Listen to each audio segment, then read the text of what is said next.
Ancient Egypt is famed for its male pharaohs, but sometimes the real power was the one beside the throne.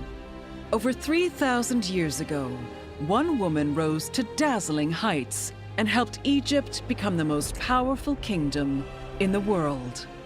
And it's very unusual to find a female sphinx, so it's probably part of a complex of powerful female representation. Her name was Queen Tiye. Vivid images from Egypt's monuments and tombs show how she surpassed her rivals to reach a pinnacle of glory. She is elevated to this rank of goddess in a way we have not seen before. Queen Tiye became an icon and inspired a revolution that threw Egypt into turmoil. Though a deadly plague cast a shadow on her life, she may have blazed a trail for a new kind of religion and the belief that there is only one true God.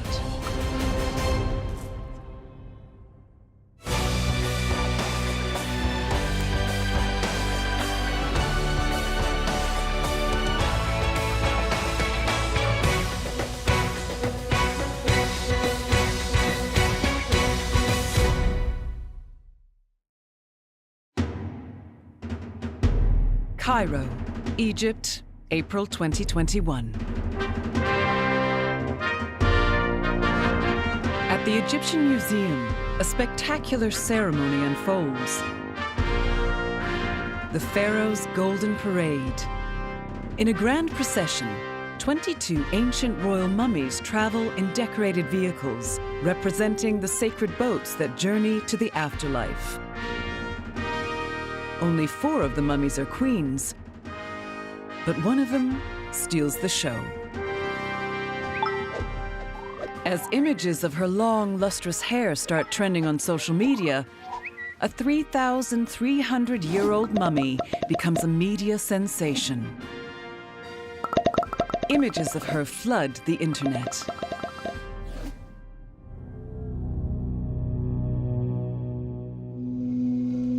Her name is Tiye. Grandmother of the famous Tutankhamun, she exuded power and charisma. Today, Tiye's delicate face, framed by long curling hair, stares at us across 3 millennia. Hers is an extraordinary tale. How one woman ascended to unprecedented power and glory. Tiye and her husband ruled around 1390 to 1353 BC, during Egypt's Golden Age. But for millennia, the secret of her origins lay entombed in the land's greatest cemetery. On the Nile's west bank, opposite the city of Luxor, lies the Valley of the Kings, final resting place of Egypt's pharaohs. Here, in 1905, American businessman Theodore M. Davis made one of Egyptology's most important discoveries. Between 2 pharaohs' tombs, his team found a concealed entrance.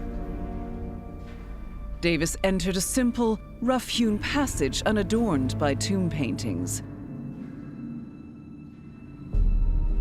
Steps led down into an inner chamber and a spellbinding sight.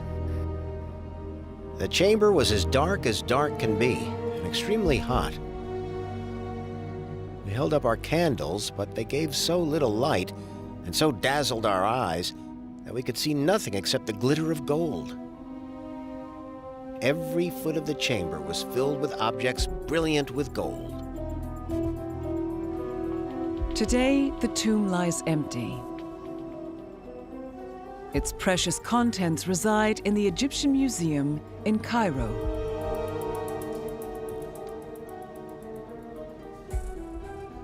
This breathtaking array of golden possessions and ritual objects seems worthy of a pharaoh. The tomb was one of the most important discoveries in Egyptology. and its owners lay sealed inside 2 gilded coffins. So within the coffins, the mummies remained undisturbed, and those 2 individuals were still where they had been laid to rest over 3 millennia earlier.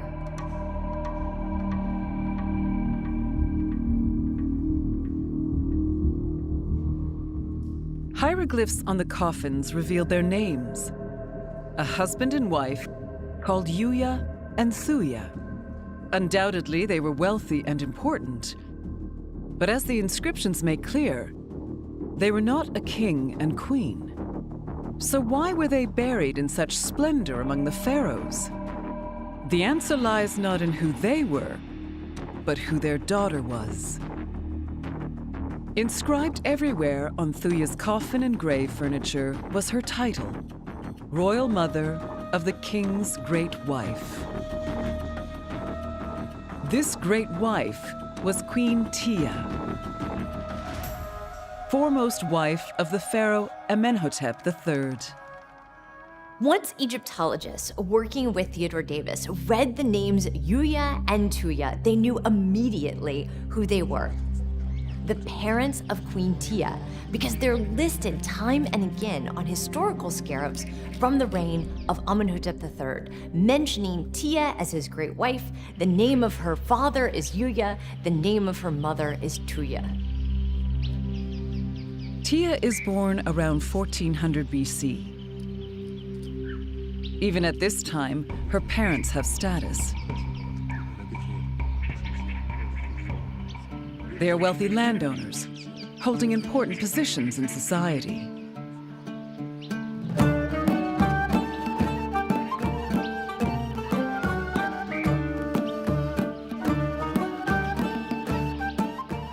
There are no surviving documents that tell us exactly what Tiye's childhood or adolescence was like.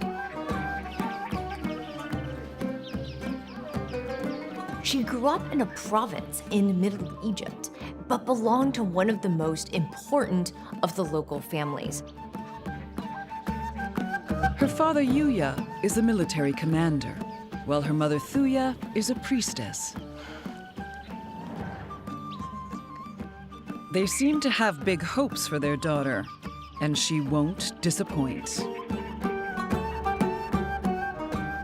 At this time, Egypt is the most powerful nation on earth.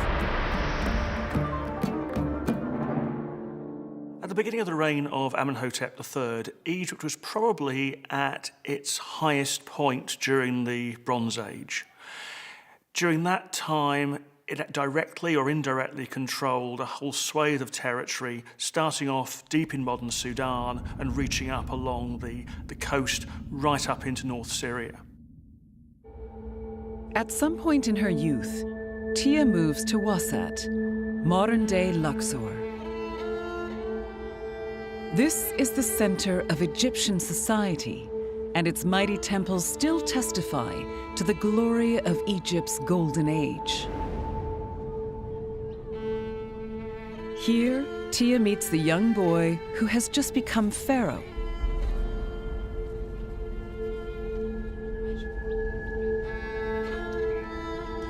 Amenhotep III is still a child when he ascends to the throne in 1390 BC.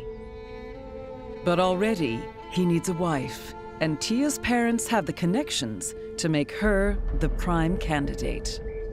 It's difficult to know how far Tiye was sort of destined to be the king's wife or not. She was a commoner, but from a very, very highly placed commoner family. She was certainly part of the milieu within which she was moving, but how far she was sort of groomed to be the queen is less clear.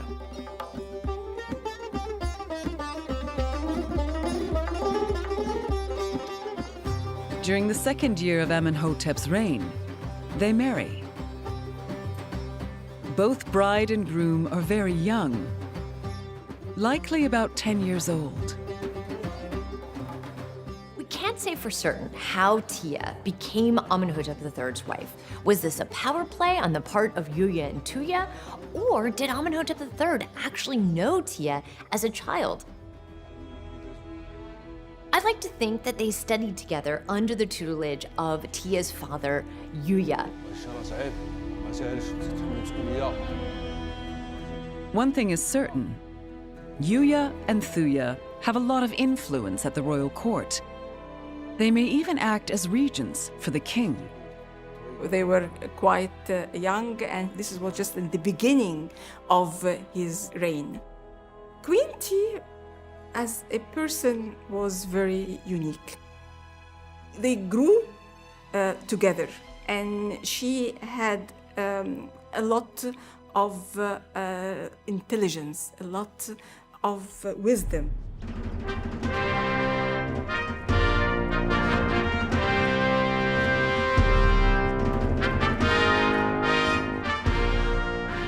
When the young couple reach adulthood, Tiye assumes the demeanor of a powerful monarch. The pharaoh is besotted with his queen.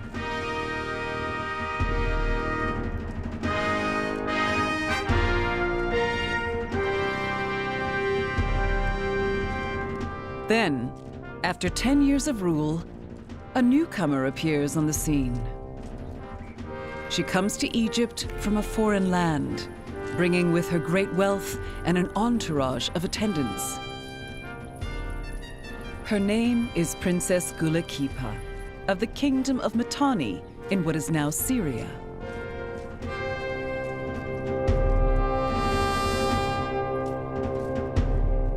The pharaoh has decided to marry her to strengthen ties with her homeland. All eyes turn to Tiye.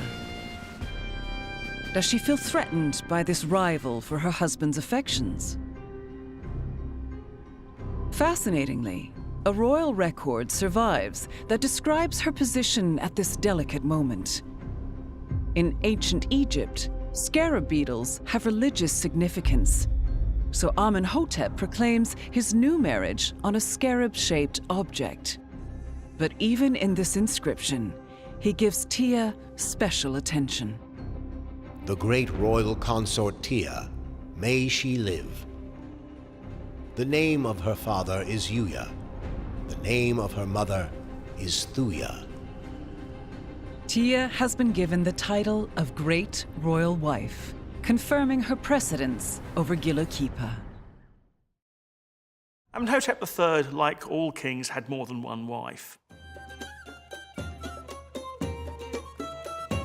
Along with Tiye, who actually held the title of Great Royal Wife or Royal Wife, there would have been a number of other lesser wives, probably who wouldn't actually have held that particular title. And they would have included princesses from other nations, because we know that Amenhotep married at least 2 or 3 princesses from other countries. Pretty well throughout the reign, Tiye is the key wife. She always maintained her position as the royal wife. If you've got a depiction of the king and a wife, it's always Tiye, never any of the other ones. Egypt is the superpower of the ancient world, and Tiye is its supreme queen. Second only to the pharaoh, she's one of the most powerful people on earth. Now she begins to wield that power directly, changing what it means to be a queen. Tiye's role may have been matched by an equally significant role as a political decision maker.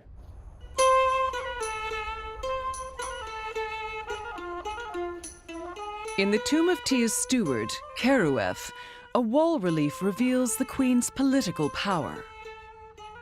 Here, she takes on the guise of a sphinx, a half-lion, half-human creature known for its power and wisdom. Egypt's female enemies lie beneath, trampled by her feet. The image of Tiye as a sphinx trampling foreign women is remarkable.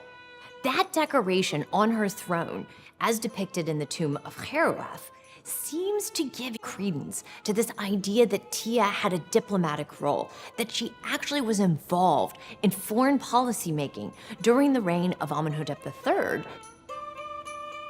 Tiye has become an icon of female power. But she isn't just a power broker. She also carefully cultivates her image.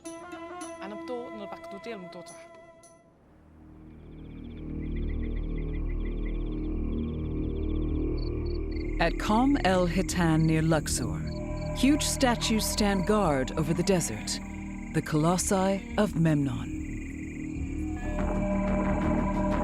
Battered by many centuries of sun, wind, and sand, these time-worn figures once depicted Amenhotep III. They are all that remains of a huge mortuary temple, built by the pharaoh so he would be remembered after his death.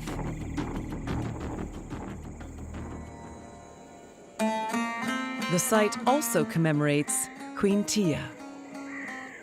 Queen Tiye is important in so far that you see her everywhere when you walk along the temple.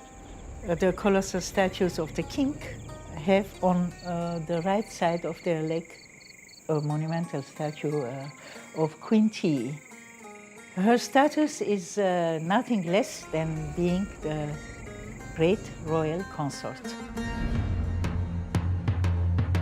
Images of Tiye don't just inhabit temples, they're everywhere.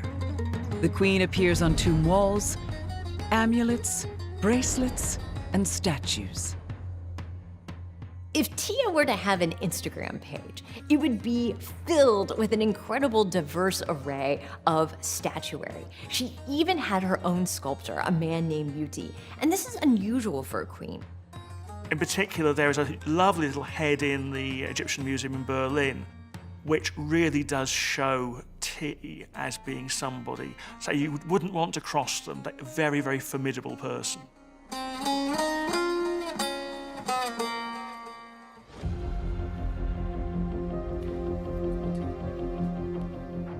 As well as publicizing her image, Tiye takes meticulous care of her personal appearance.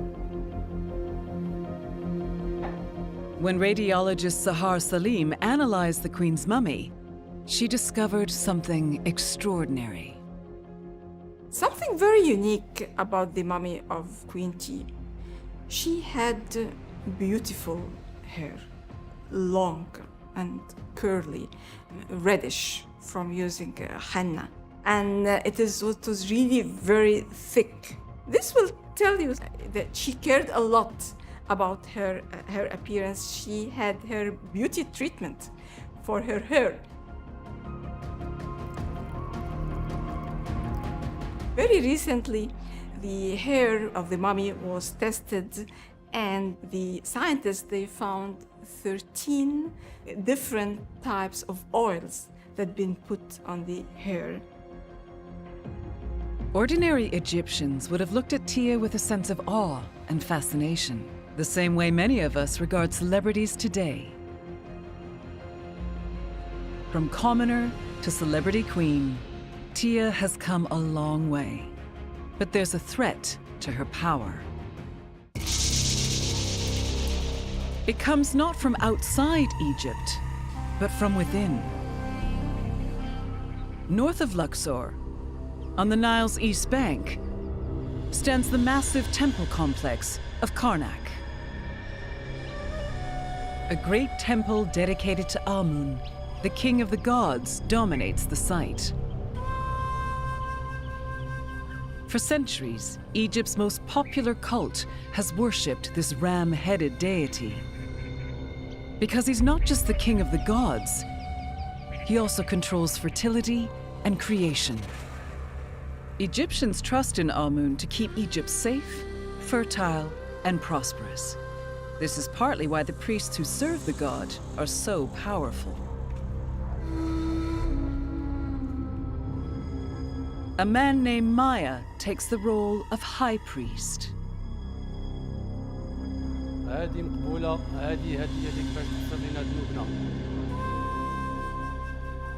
He leads elaborate ceremonies dedicated to Amun. But the priests also have another source of power: wealth. The priesthood of Karnak Temple owned vast amounts of land around the area of ancient Luxor. And much of the plunder from foreign campaigns flowed back to the Temple of Amun at Karnak. The amount of wealth was tremendous. And this gave Amun's cult a huge amount of power. Tiye and Amenhotep are wary of the priest's growing influence. Due west of Karnak, on the Nile's opposite bank, the king and queen build their own complex of temples and palaces at Malkata. Amenhotep III was not in good terms with the priests of the Temple of Amun-Ra. That's why he moved his palace from there to the west bank of the Nile, to Malakata. At Malkata, the outline of a great complex of buildings engraves the desert floor. Today, only dusty brick walls remain. But over 3,000 years ago, grand temples and lavish residences stood here. This was once a huge palace, built by Amenhotep III and Queen Tiye for their own personal use. Malkata is an incredibly important site, but the site is very large. It contains a number of palaces, temple, workspaces, several ritual areas.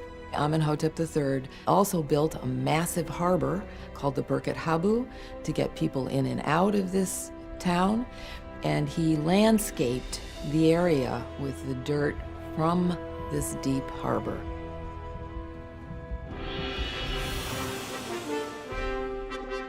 Here, after 3 decades of rule, Amenhotep III and Tiye prepare for a magnificent celebration. When a king reached about 30 years of reign, he celebrated a thing called the Hebsed, which we'd normally translate as a jubilee, and then would celebrate that every few years onwards for the rest of his life. In these, it's normally just the king who is shown as the protagonist. What's really striking about Amenhotep III's jubilees is the role that Queen Tiye plays within that.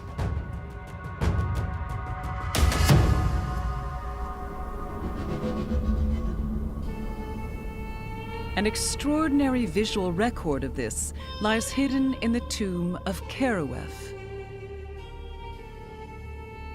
Kerouef was the chief steward for Queen Tiye, and he was also the master of ceremonies for the Jubilee celebrations.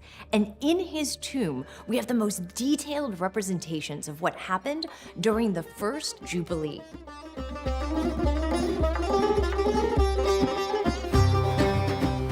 We see Amenhotep III and Tiye performing the rituals of the Jubilee. They're greeted by the courtiers, and they dispense rewards to their most loyal officials.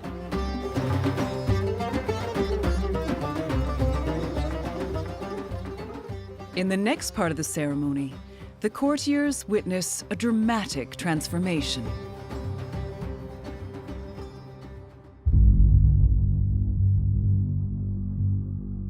The ritual centers on a narrow, richly decorated boat. Yet this is no ordinary vessel. Ancient Egyptians believe in many gods. One of the most important is the sun god Ra.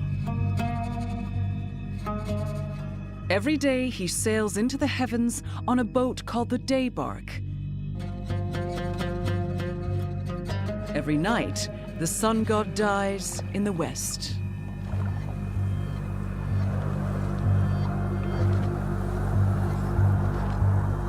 Now traveling on the night bark, he enters the underworld and sails across it before being reborn in the morning. At the Jubilee Festival, the pharaoh and his queen reenact this sacred voyage.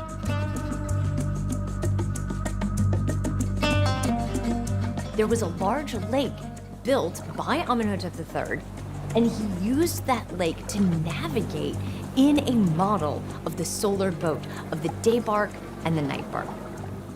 This is a radical break with tradition, as previously, Egyptian pharaohs only became gods after death. Normally, an ancient Egyptian pharaoh would only sail in the night bark after death. What Amenhotep III is signaling is that he has become the sun god Ra on Earth. But it's not just the pharaoh who ascends to divinity. He is joined by his great royal wife, Queen Tiye. It looks as though Tiye also shares in that transformation. As the king becomes a solar deity, Tiye becomes his sort of counterpoint, probably an incarnation of Hathor. As a powerful queen, Tiye can identify readily with Hathor, one of Egypt's most powerful goddesses. What seems to be unusual for Amenhotep III and Tiye is that they seem to stage their own death and resurrection at the time of the first Jubilee, as though they go through the process of becoming divinities while they are still on Earth.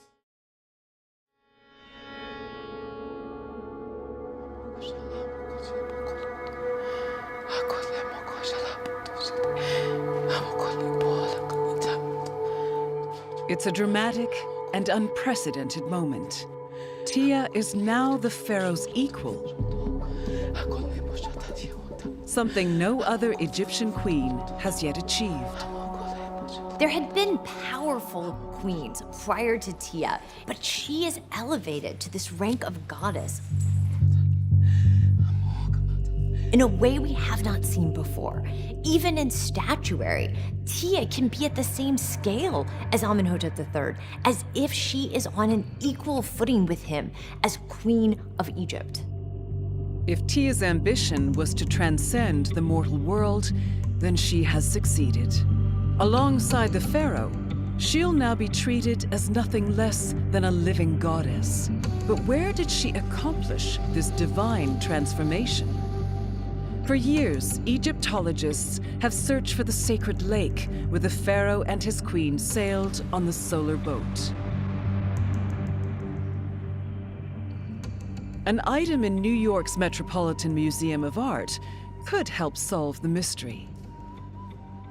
The museum contains fascinating artifacts from the reign of Amenhotep III and Tiye.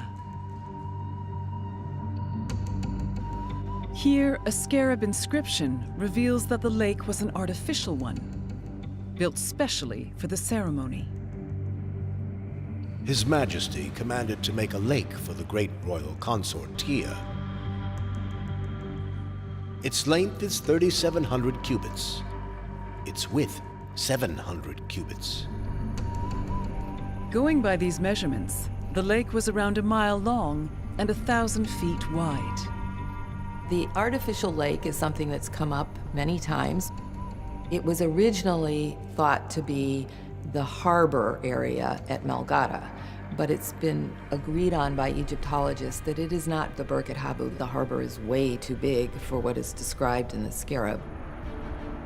But if the lake wasn't located at Malkata, where was it? In 2020, archaeologist Afifi Rahim and his colleagues made an exciting discovery nearby.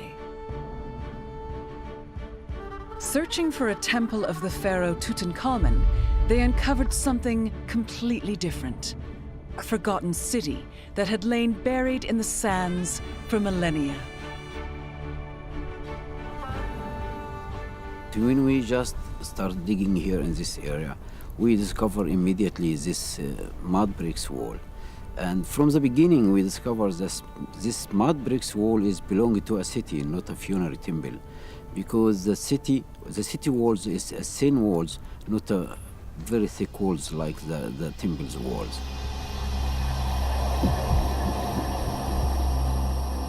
While many temples and tombs survive, little remains of the cities where ordinary people lived in ancient Egypt. But here, the archaeologists uncovered rows of houses and entire streets, incredibly well preserved despite the passing of thousands of years. We found this city like intact city. Even some scholar called it Egyptian Bombay. Afifi and his colleagues realized they had stumbled on a unique site, like nothing else in Egypt. And soon, they managed to date the construction.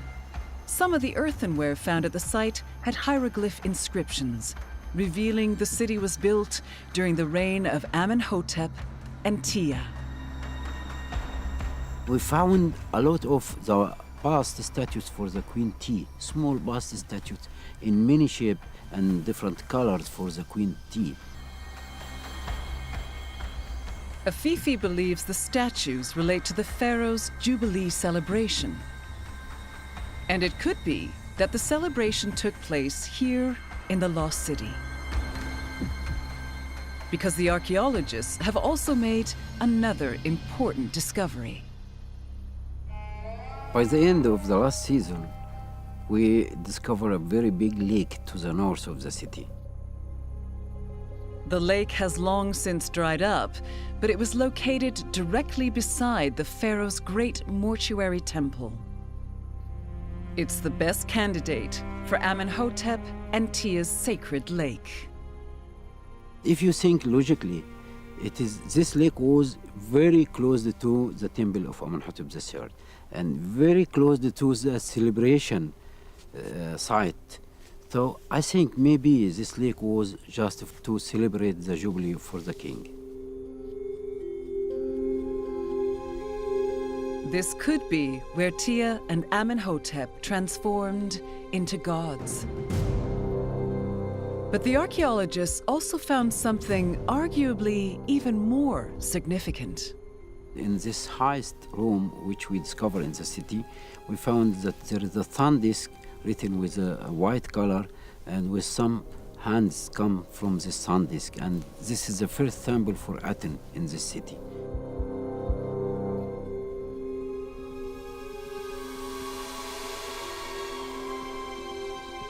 Aten is the ancient Egyptian word for sun disk, the physical orb in the sky.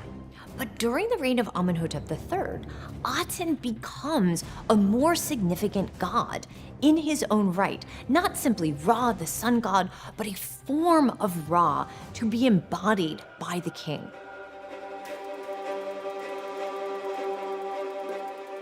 Following the Jubilee festival, the pharaoh becomes synonymous with the Aten. And soon, the sun disk symbol will be everywhere in Egypt. What happens to Amenhotep III and Tiye at the Jubilee is clearly very unusual, and one suspects it would probably have been felt to be so at the time as well. Among those watching are the priests of Amun. How far the priesthood and other theologians approved of it, whether some of the broader population might have thought this rather strange, is unclear. The priests of Amun have grown in wealth and authority, almost rivaling the king and queen themselves. As yet, there's no open conflict between the two sides, but that's about to change. Amenhotep may see himself as the living god, but he is all too human. When radiologist Sahar Salim analyzed his mummy, she discovered something extraordinary. What I can tell you that the health condition of the king was not that good. There was evidence of illness or diseases in the teeth. He had some form of spine issue.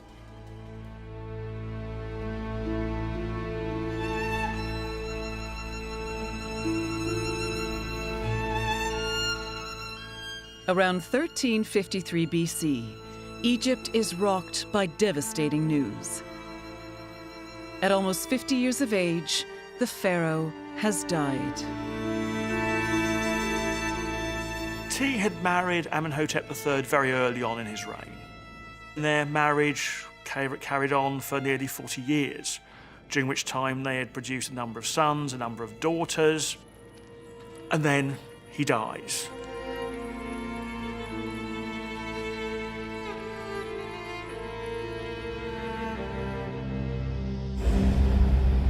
Amenhotep III and Tiye's son now takes the throne. He begins his reign as Amenhotep IV. And he keeps his mother by his side.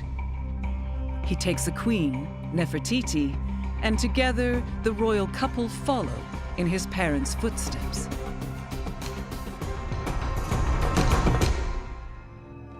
But the new pharaoh takes their devotion to the sun disk, the Aten, one step further. He turns away from Egypt's other gods and goddesses. And with Nefertiti by his side, he reveres only the Aten, which he elevates to the status of a god.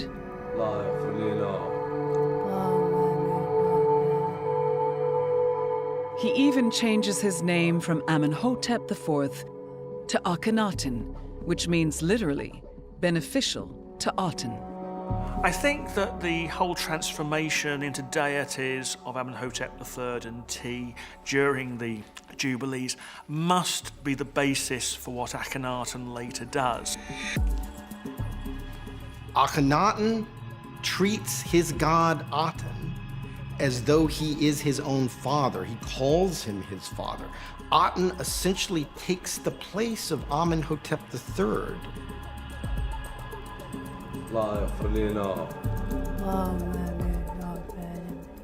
Looking at it from Tiye's point of view, if the Aten is indeed Amenhotep III, it would indeed be her husband who is now that god, which must have been quite a strange kind of concept.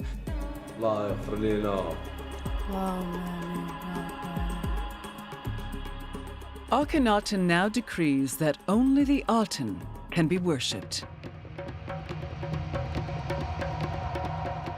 To make good his claim, the pharaoh overturns centuries of religious tradition.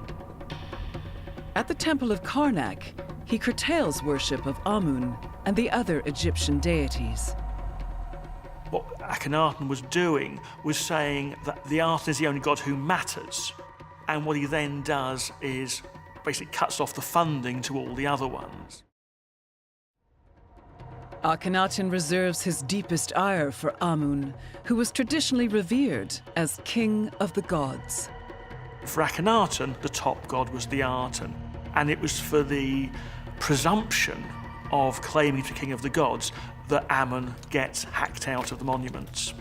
There is a formal persecution, his images are destroyed, his names are cut out of inscriptions.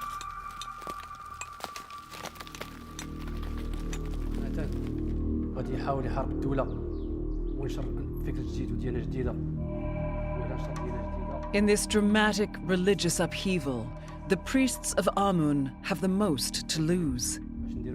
The main issue, I think, between the priesthood and Akhenaten would not have been theological, it was the practical thing.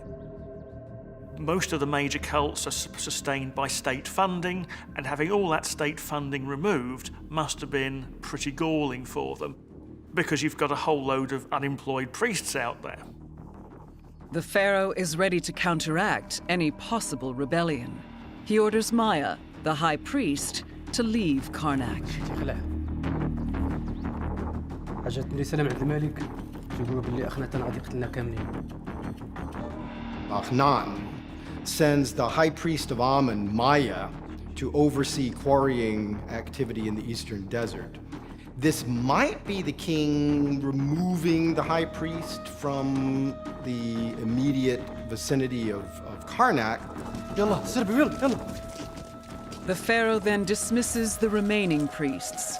He's removing any organized resistance to his plan.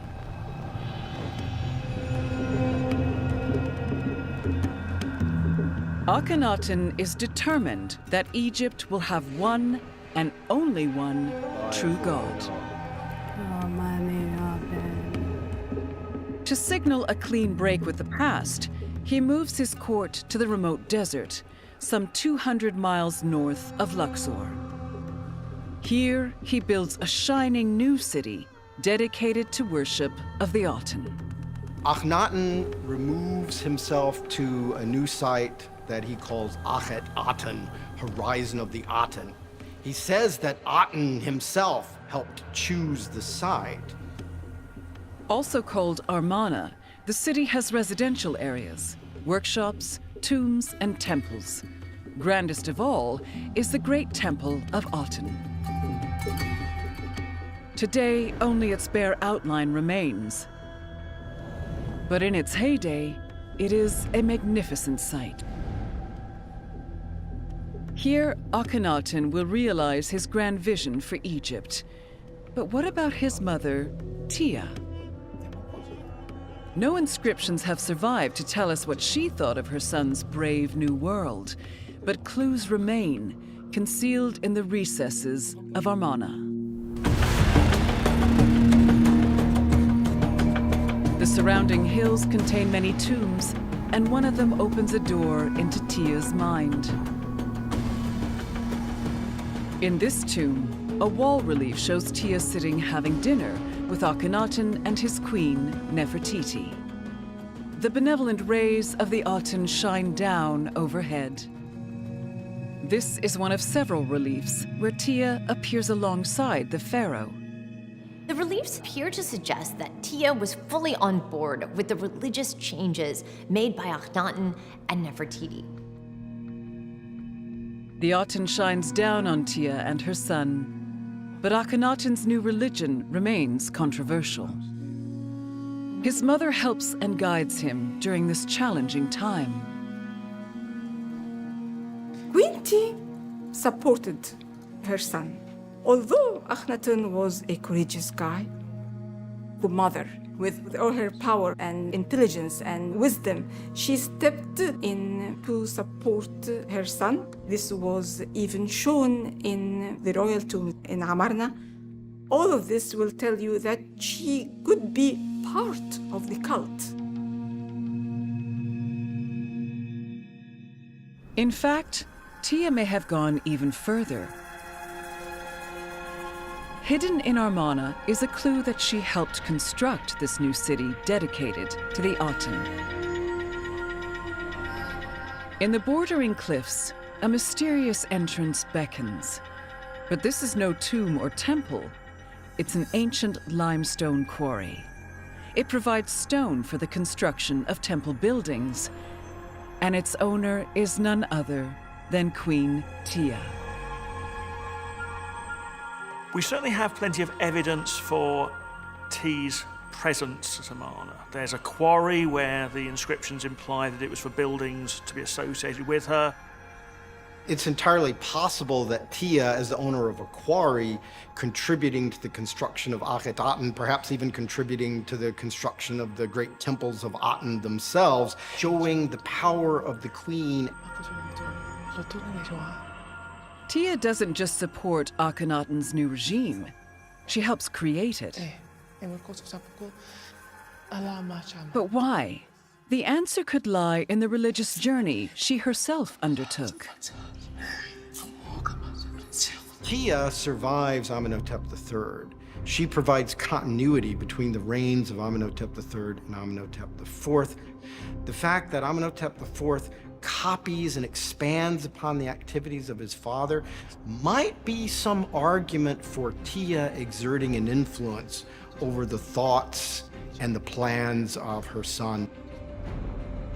Supported by his mother, Akhenaten confidently worships his one true God. Many scholars have observed connections between Atenism and later religion. Among them, C.S. Lewis, author of the Narnia books. Akhenaten's religion? Nothing apparently came of it. Unless, of course, Judaism itself partly came of it.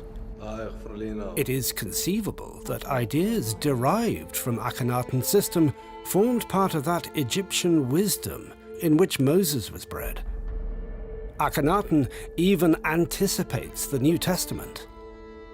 Akhenaten's religion centered on the idea that there's only one true God. Some believe it to be the world's first monotheistic religion. Centuries later, 3 other monotheistic religions emerged in this part of the world. First Judaism, and later Christianity and Islam. It's often been suggested that there are links between the sole god, the Aten, and Judaism and other monotheistic cults. We do know, looking at various inscriptions from the general period, both from Egypt and from elsewhere in the Near East, that there was a philosophical idea of a single deity lying behind all the other gods.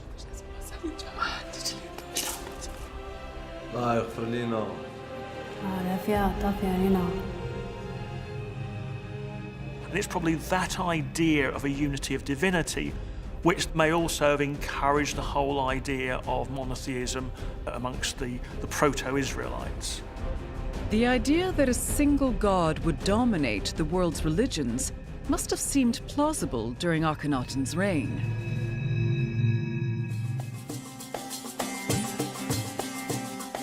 After all, Atenism is now Egypt's state religion, and Amarna is its capital. In the 12th year of his reign, Akhenaten's new city is finally complete. To celebrate the occasion, the pharaoh plans a magnificent event. People from all over the Middle East come to pay him tribute. In 2 of the tomb chapels at Amarna, there's a couple of remarkable reliefs which actually represent some kind of opening party for the city of Akhenaten. Visitors come from all over the region to see the new city and the cult of Aten, the one true god. They bring gifts, but it seems they also bring something else. Because around this time, a dark shadow falls on Egypt and the Middle East. Evidence for the presence of bubonic plague has been presented. We do know from the Amarna diplomatic correspondence, from Hittite records, that epidemics were afoot in Egypt and the ancient Near East at the time. Many who traveled to Akhenaten's great celebration carried the plague with them. In addition to bringing all these treasures and everything from slaves through to gold and all these things, a pandemic was brought as well. Because we know that a few years later, the Egypt is being swept by a plague. It seems a good argument that this whole event was the beginning of the end.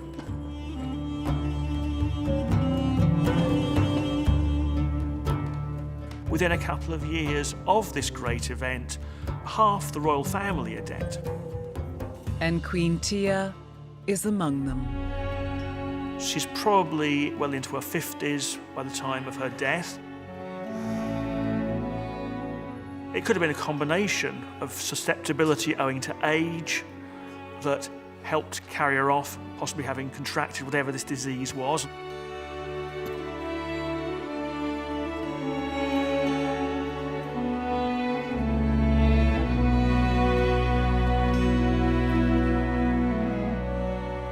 For decades, she ruled alongside her husband during a time of unprecedented wealth and peace for Egypt.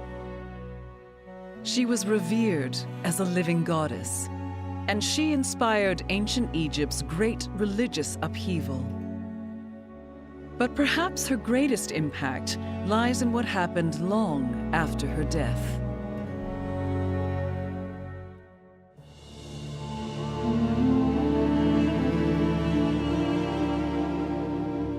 Akhenaten dies around 1335 BC.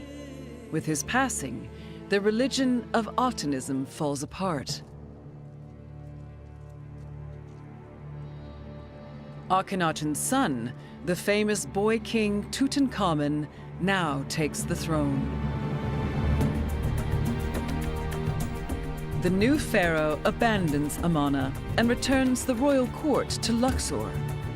He reinstates the old gods. The cult of Aten fades into obscurity. Or does it? Today, most of the world's believers worship one god. Short-lived though it was, Akhenaten's religion had far-reaching influence. And somebody may have guided him on the theological path he took. His mother, Queen Tiye. Together, Amenhotep III and Tiye become the sun god and Hathor on earth. Akhenaten and Nefertiti then continue that.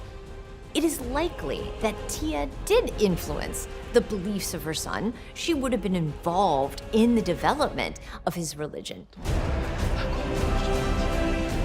Over 3,000 years later, Tiye's influence continues to be felt. She may be the most inspirational queen the ancient world ever produced.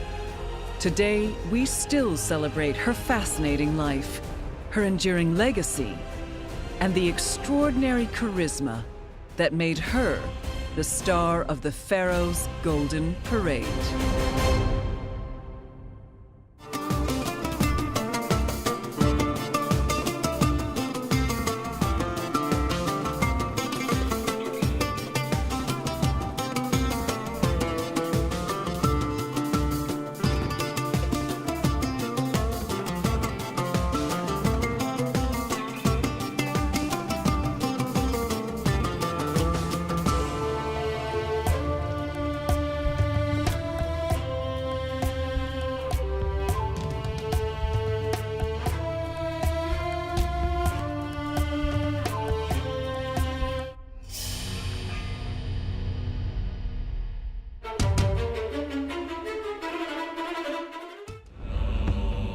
Cleopatra was the ancient world's greatest queen. We still remember her as the powerful woman who seduced Julius Caesar and Mark Antony. But she wasn't the only queen to bear that name. Cleopatra. A century before, there lived another Cleopatra. An ambitious woman who waged war on her brother and her daughter. So there was always jealousy between them, there was always friction and rivalry. They were rivals for power. They hated each other as much as we can say. Incest, mutilation, murder.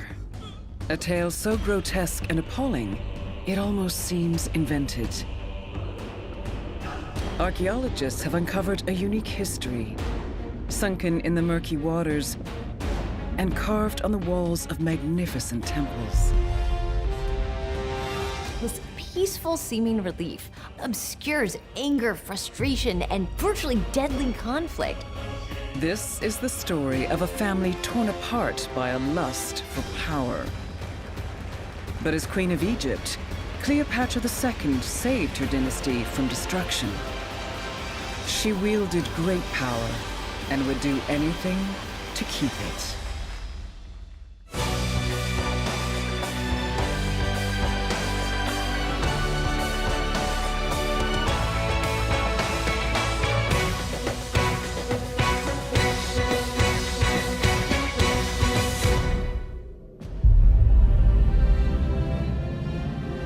Egypt, the 2nd century BC. Centuries have passed since the nation's golden age, the glorious new kingdom of Tutankhamun and Ramesses, who ruled from the ancient capital of Luxor. Then, Egypt was the greatest nation in the world.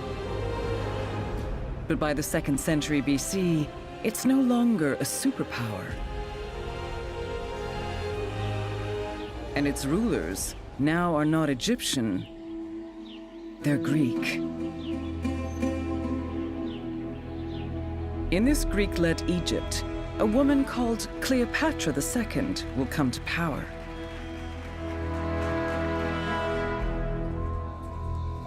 For decades, she'll rule alongside her brothers, and the conflict between them will tear the country apart.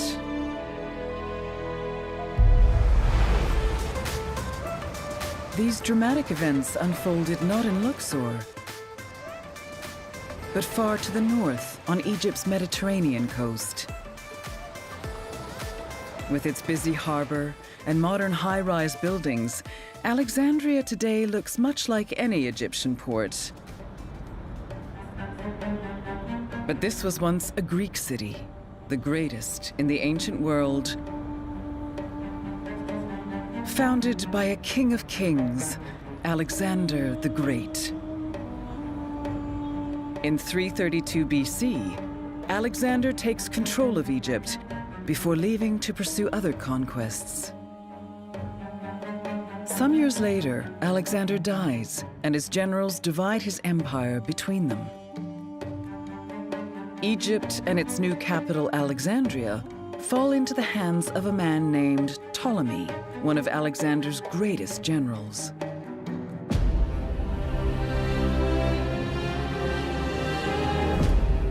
For nearly 300 years, he and his descendants will rule Egypt.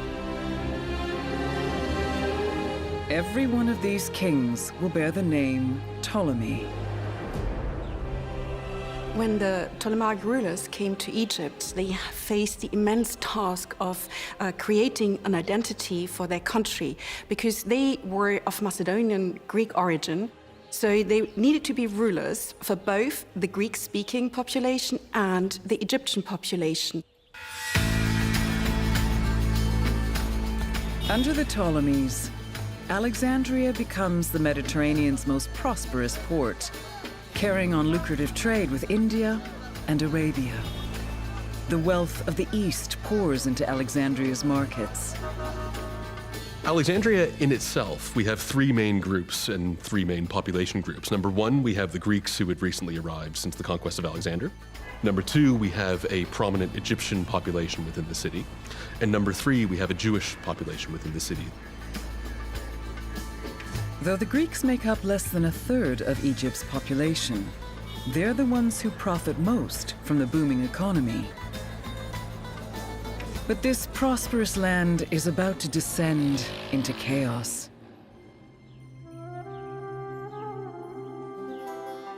In 180 BC, King Ptolemy V dies, and his son Ptolemy VI takes over. As the eldest boy, he's first in line for the throne. And when he marries, he'll remain the senior monarch. Egypt hasn't seen sole rule by a woman for 1,000 years. When Ptolemy VI becomes king, he's too young to rule, and thus his mother steps in as regent, and later she appoints 2 advisors to continue the regency until Ptolemy VI comes of age.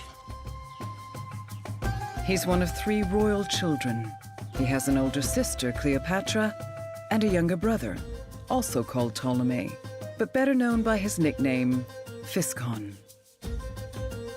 When the eldest Ptolemy is around 11 years old, the regents decide it's time for him to marry. He's now old enough to be accepted as king. But he needs a queen. Everything in the Egyptian world was based on dualism. So it was very important in the eyes of Egyptians to have a male and a female principle on the throne.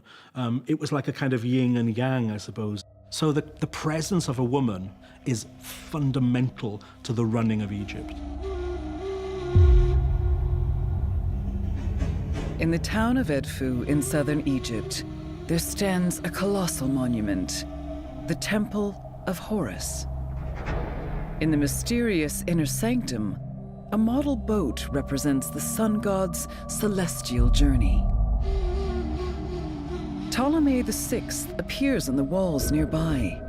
He offers a gift of oil to Horus, the hawk-headed sky god, and the powerful goddess Hathor. Behind him stands his queen, and the hieroglyphs leave no doubt as to her identity. This is Cleopatra II, daughter of Ptolemy V, the king has married his own sister. For the Ptolemies, incest is a time-honored tradition. When we, in the modern world, look at Ptolemaic incest, we have a bit of shock and we have a bit of apprehension, and it's almost a bit of disbelief in how we think about it. With this practice of royal incest, they were closing dynastic loops. They were ensuring the continuity and the purity of Ptolemaic bloodlines, and therefore they were keeping royalty well within the family. Marrying between royal family, next of kin or close kin, was acceptable both in ancient Egypt and in Persia. It wasn't a breach of social norm. To be a king of Egypt is to be a god on earth. The Egyptian gods Isis and Osiris are siblings who marry one another. This helps the Ptolemies justify the incest. So this was also their way of elevating themselves into another level, that they are moving from being bare humans into being divine entities as well. So marrying from their family provided them with this extra layer of divinity.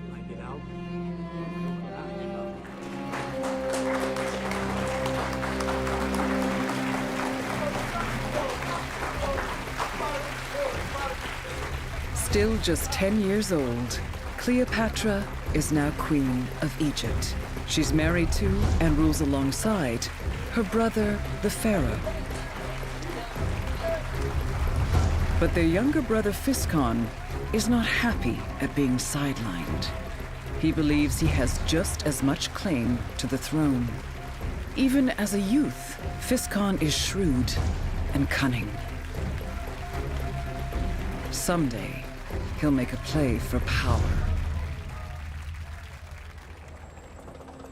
The Serapeum stands overlooking Alexandria. This was once a magnificent temple dedicated to the god Serapis. A blend of Greek and Egyptian deities, Serapis signifies the merging of two cultures. He also protects the thriving city ruled by Ptolemy and Cleopatra. For the first 5 years of their marriage, Egypt is at peace. The nation is rich, but it's not a great military power. These limitations will soon be exposed. In 170 BC, war breaks out. Antiochus IV, king of the powerful Seleucid Empire, invades Egypt from modern Syria. He leads a formidable and well-prepared army.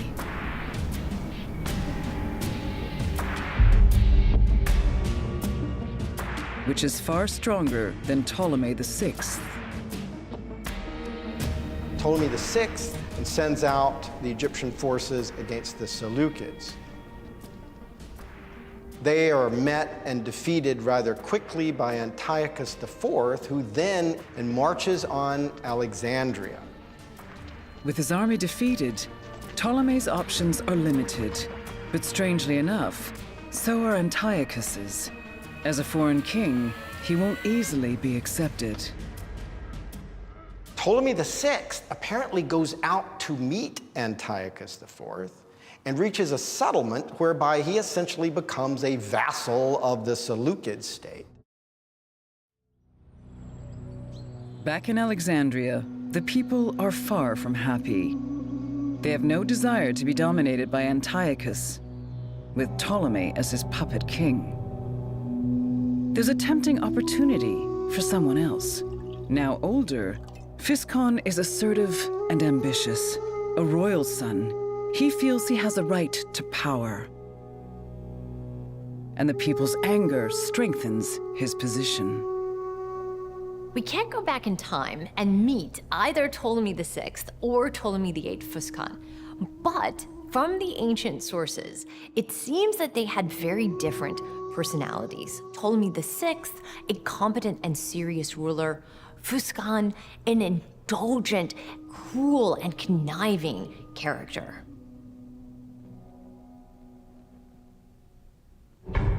But there's a third player in this game of chess, the queen. Cleopatra. She knows of Physcon's ambition and worries about how to deal with him. Then, her worst fears are confirmed.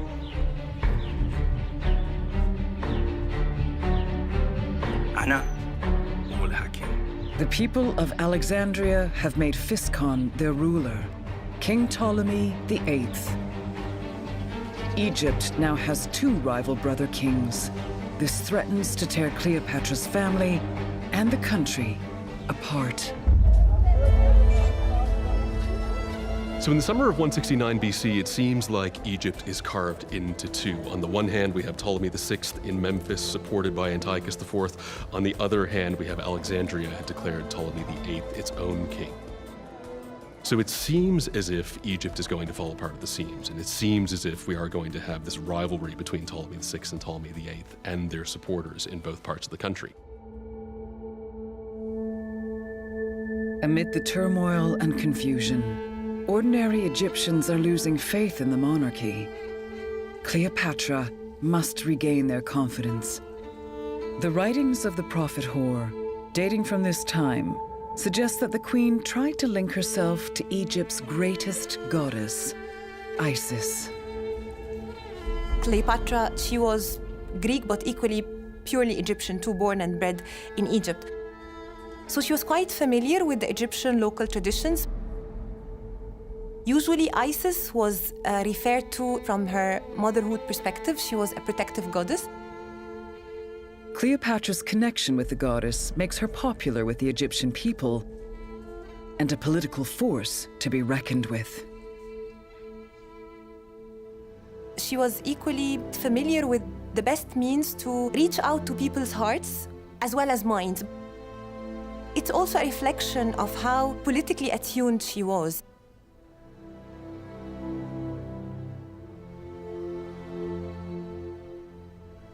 With her dynasty on the brink of civil war, she puts her influence to work. Over a century later, the Roman historian Livy paid tribute to Cleopatra's diplomatic skills. Their sister greatly promoted the negotiation, both by her advice and entreaties. I think Cleopatra II found a very important niche for herself in the role of playing the reconciliation figure, the reconciler between the two brothers. I think she was able to see herself as this peacemaker.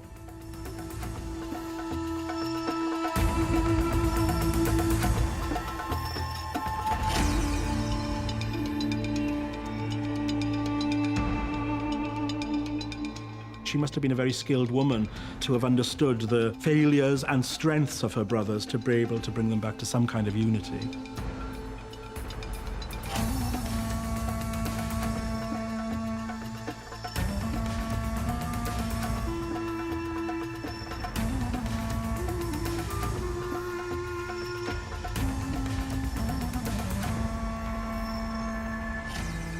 Ptolemy VI agrees to share power with his younger brother. The three siblings are now joint rulers of Egypt. Antiochus IV reacts quickly and threatens to capture Alexandria. But he is scared away by the greatest power in the Mediterranean, Rome. Republican Rome is the rising star of the Mediterranean. As Egypt, Greece, and the Seleucid Empire go into decline, Rome steps into that gap. For the Roman Republic, Egypt is important both for its role in international trade, as well as the supply of gold and also grain. Egypt's agricultural wealth and the annual flooding of the Nile means that it will become the breadbasket of ancient Rome. Rome wants a peaceful Egypt and a steady food supply. If the Ptolemies can deliver this, Rome will support them. For a few years, the three siblings rule jointly. As co-ruler, Physcon indulges his taste for the high life. But having tasted power, he is not content to share it. If you have three siblings ruling together and all three are very dominant, especially the two men, obviously it was clear that this situation could not continue. So Physcon was keen on ruling all by himself. And in 164 BC, he gets his chance. A rebellion breaks out in a remote part of Egypt. Ptolemy VI leaves Alexandria to put it down. Physcon quickly takes advantage of Cleopatra's isolation. She has worked hard to keep the peace, but her brother's latest actions catch her off guard.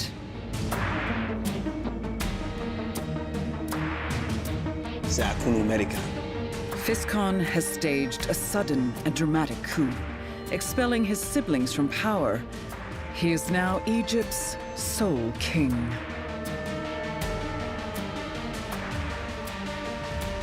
Though enraged at her brother's treachery, Cleopatra is powerless to stop him. Now, Physcon ruthlessly consolidates his power.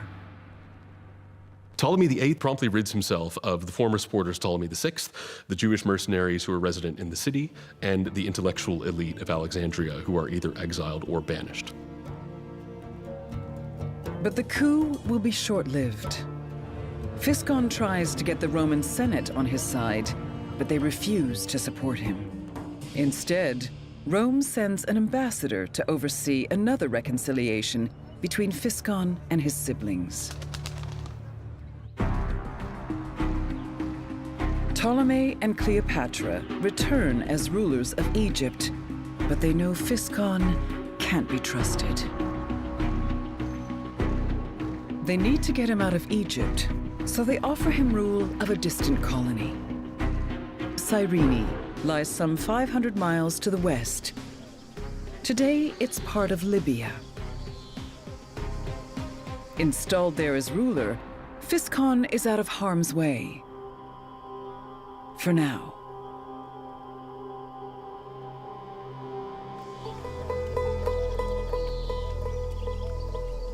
Despite years of infighting, somehow the Ptolemaic dynasty is still intact. Cleopatra and Ptolemy can now get on with ruling the land and perpetuating their family's rule. They have a son named Ptolemy Neos Philopator, the new beloved of his father. They call their daughter Cleopatra after her mother. She'll be remembered as Cleopatra III. The couple were married for over 10 years by this point. Perhaps I think Cleopatra II would have been quite happy with how Ptolemy VI handled himself, because he was making the right international moves to re-establish Ptolemaic Egypt as a Mediterranean power. But he has unfinished business with the Seleucid Empire. The Seleucids hold Kole, Syria, an Egyptian territory, and in 145 BC, Ptolemy tries to reclaim it. As the historian Josephus relates, this would be a fatal decision. It happened in the time of the battle that Ptolemy's horse, upon hearing the noise of an elephant, cast him off his back and threw him on the ground. His enemies fell upon him and gave him many wounds upon his head. On the 5th day, he died.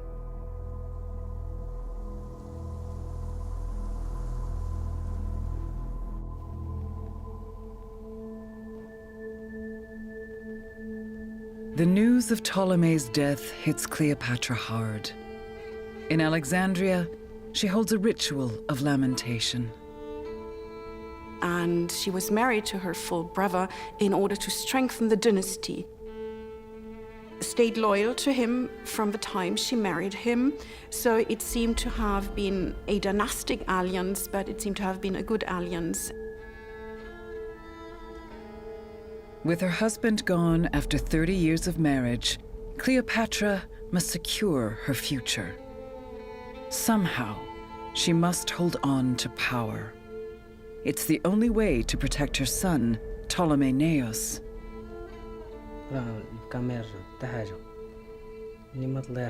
He's the legitimate heir, and he's nearly old enough to be king. But a faction within Alexandria has another candidate in mind. When it comes to Alexandrian politics, the public are ever present. They act like another character in the drama, if you like. Constantly in the Roman sources, Roman historians refer to the Alexandrian mob, and I think that's exactly how we should see them, almost like, you know, pitchfork-wielding and firebrand-wielding individuals. They are vocal, they have their say. They are kingmakers and king-breakers. Physcon still has many supporters in Alexandria. They send word to Cyrene, inviting him to return and claim the throne. It's the moment he's been waiting for.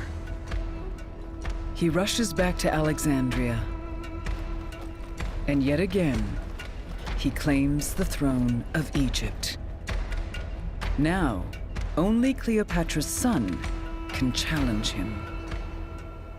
Ptolemaeus Philopator is perhaps Physcon's worst nightmare, because as long as Ptolemaeus Philopator is around, this means that there is a legitimate rival focus of support against Ptolemy VIII. It's an alternative on the throne.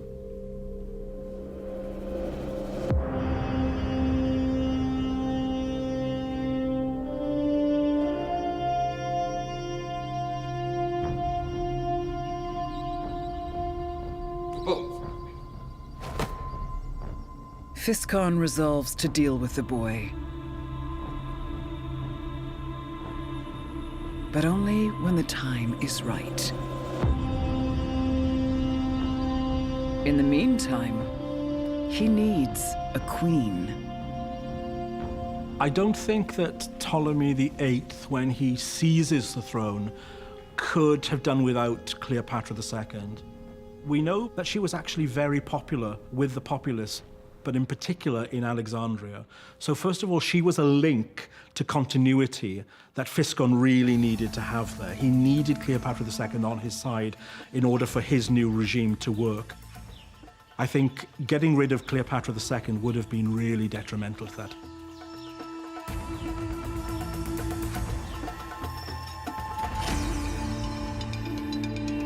Cleopatra.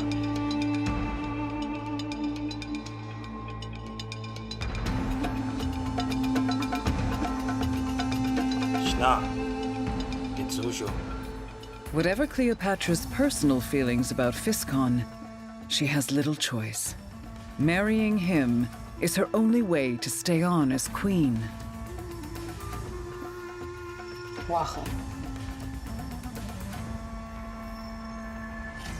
The draw to marrying her younger brother, Physcon, it was returning to this normality, this idea of dualism. And certainly at that time, Ptolemy VIII was the most powerful male of the line, and Cleopatra was the most powerful female. Naturally, they needed to be together. The Roman historian Justin tells us that Physcon threw a lavish party to celebrate the marriage. The scene of revelry makes what happens next all the more horrific. Physcon, perhaps the word that comes to mind when we think of him most is ruthlessness.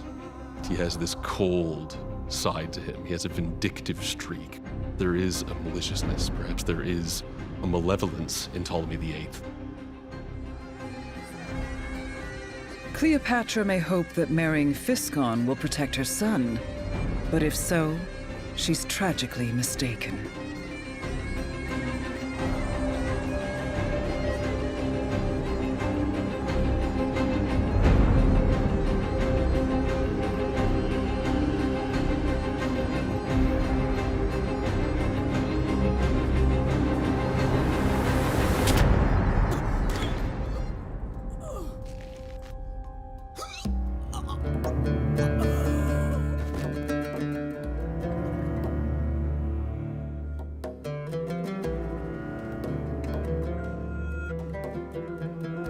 For kings to eliminate rivals is common practice. But in a cruel and sickening twist, Cleopatra must now sleep with her son's murderer.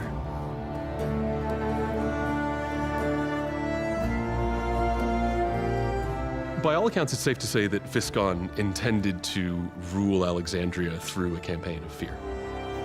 There's a story in the third book of the Maccabees that's attributed to Ptolemy VIII that he encircled a group of rebellious Jews with elephants and then ordered them to be trampled to death in this horrifically grotesque public display. So Ptolemy, by all accounts, seems to use direct force, intimidation, violence, and the ostentatious display thereof as a means of securing his power in Alexandria. Violent and ostentatious he may be, but Physcon is also a clever politician. He knows he needs to win the hearts and minds of ordinary Egyptians.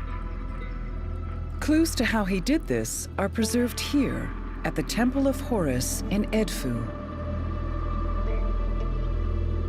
In the courtyard, 2 falcons guard the entrance to the inner temple. They represent the sky god Horus, who protects Egypt's royalty. And on the temple walls, Physcon presents himself as a king worthy of protection.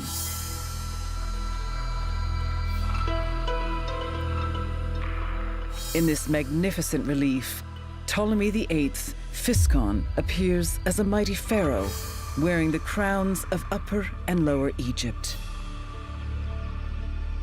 The goddesses Wadjet and Nekbet stand at either side, conferring divine kingship on the pharaoh.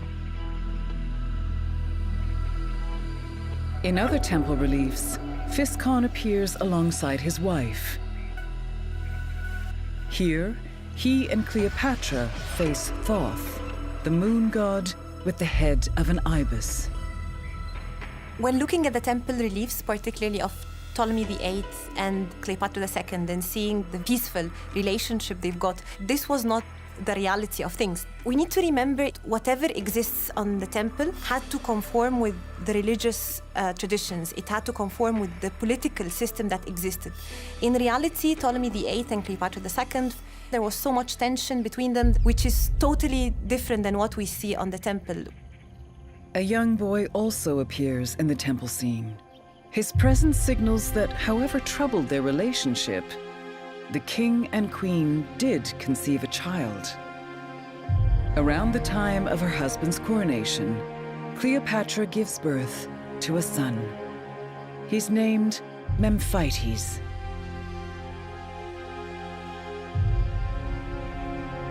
Physcon now has a legitimate heir.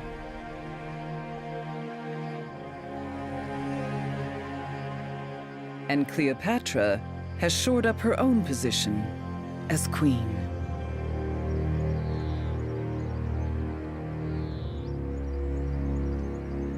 Queens were prominent within the Ptolemaic world because they were the dynastic womb. It was through their children, through their reproductive capacity, that the next link in the dynastic chain was established. Because this was not only their way of ensuring the continuity of their bloodline, but it was also their way of securing their own position at court.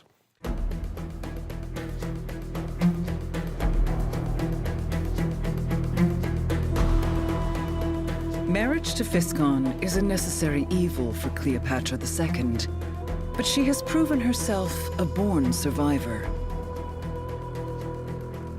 She's already buried one husband and a son, and despite everything, she's managed to maintain her position as the queen, Egypt's most powerful woman. But then, a new and formidable rival emerges, her own daughter.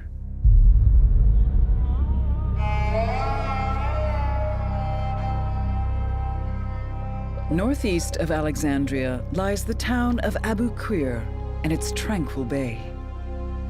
Secrets lie hidden in these waters, and archaeologist Frank Gaudio has been exploring them for over 20 years. In 2001, we could find 7 kilometers away from the present coast of Egypt a vast area with a lot of archaeological remains. Frank had discovered a lost city, the ancient port city of Thonis Heraklion, frequently visited by the Ptolemies. In the 2nd century BC, earthquakes and floods struck the area. Much of the port city sank into the sea. For the scientists, it was an archaeological dream, an underwater Pompeii, untouched for centuries. Treasures coalesced in the murky depths, the faces of gods and kings.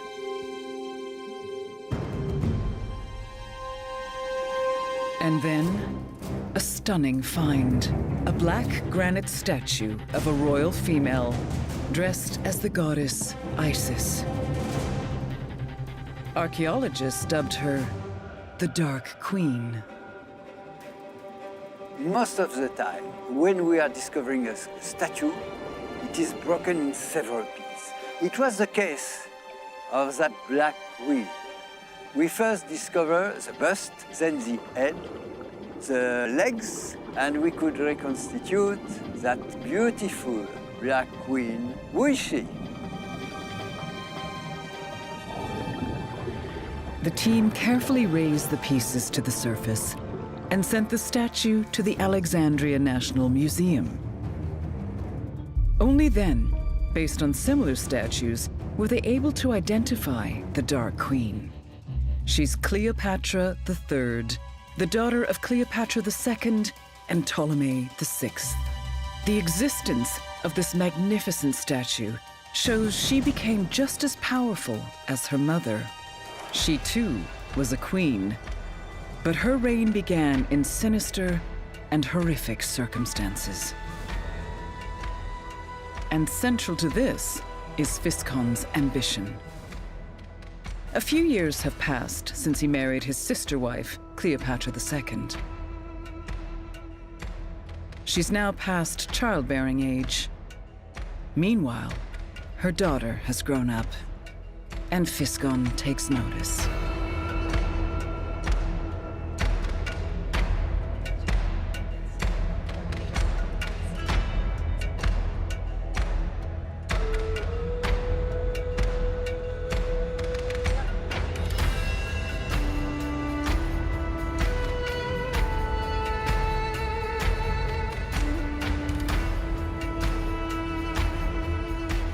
The young Cleopatra becomes the object of her uncle's lust.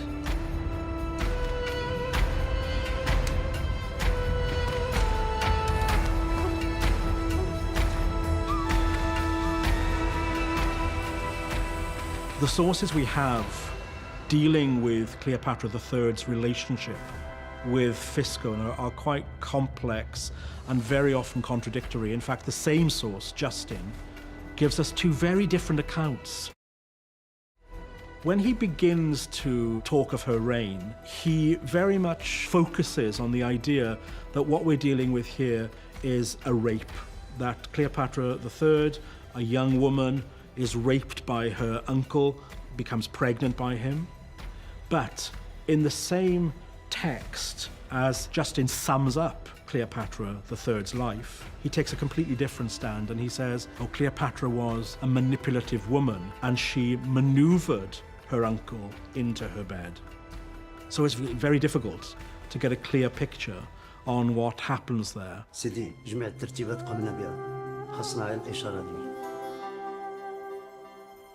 What happens next will cause even more turmoil. The king makes his niece his second wife. She has little choice but to acquiesce.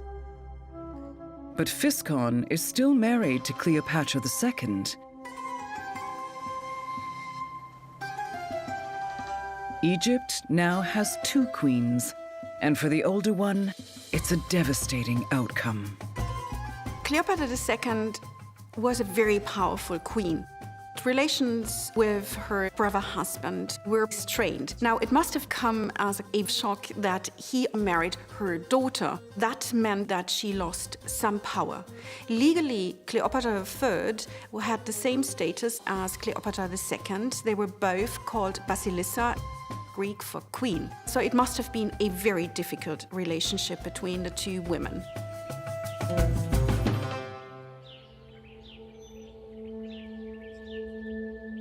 But Cleopatra II still has one card left to play.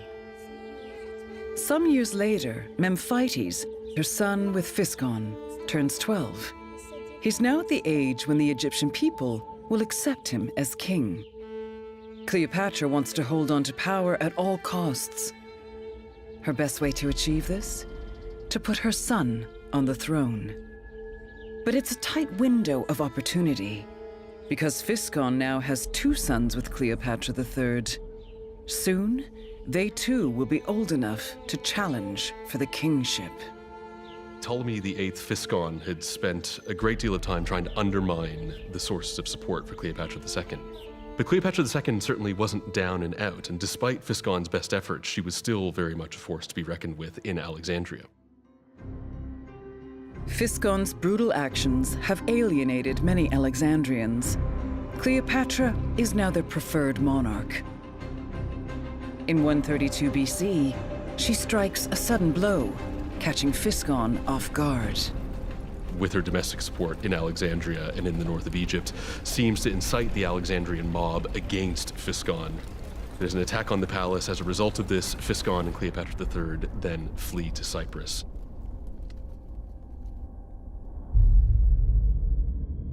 Exiled in Cyprus, Physcon ponders his next move. He's enraged at being ousted, but something else causes him even more concern. He knows his sister will now try to install their son Memphites as the new king. He must act quickly.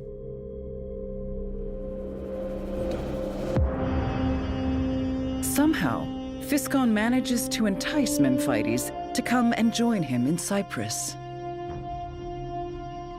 It's really hard to know what was going through Physcon's head at the time Memphites was brought over to Cyprus. Once Cleopatra II had seized control in Alexandria, the only card Ptolemy VIII had to play was his son. Physcon claims that Memphites has turned his back on his mother and now supports him. It's almost certainly a lie, but it draws an immediate reaction from Cleopatra.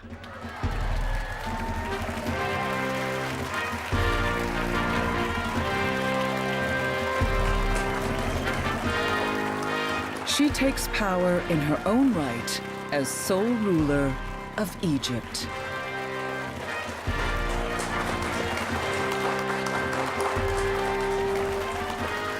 We need to remember that by the time that Cleopatra have become a royal queen or ruling Egypt, this was quite unique in the history of ancient societies, even in the history of ancient Egypt.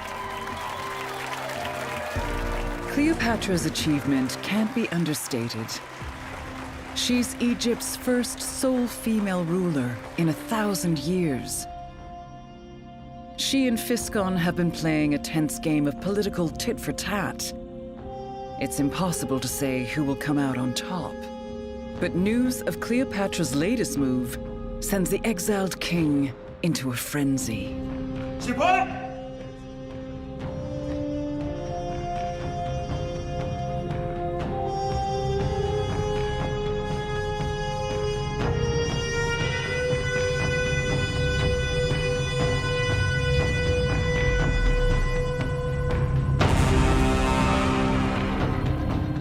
He gives orders for Memphites, his own son, to be murdered, and then has the body dismembered. The head, feet, and hands are cut off and placed into a chest. He orders his soldiers to bring the chest to Alexandria and place it outside the palace gates on the night before his sister's birthday. It's almost impossible to imagine the grief that Cleopatra II would have experienced upon receiving the dismembered parts of her own son. For Cleopatra II, there's nothing more to say. She plunges into all-out war with Physcon and Cleopatra III. For years, the bloody war drags on.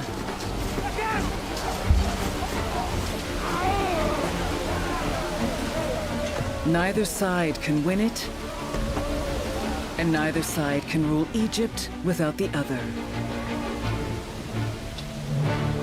It's a stalemate. As subsequent events demonstrate, Cleopatra II had no choice but to make peace with the murderer of her own son.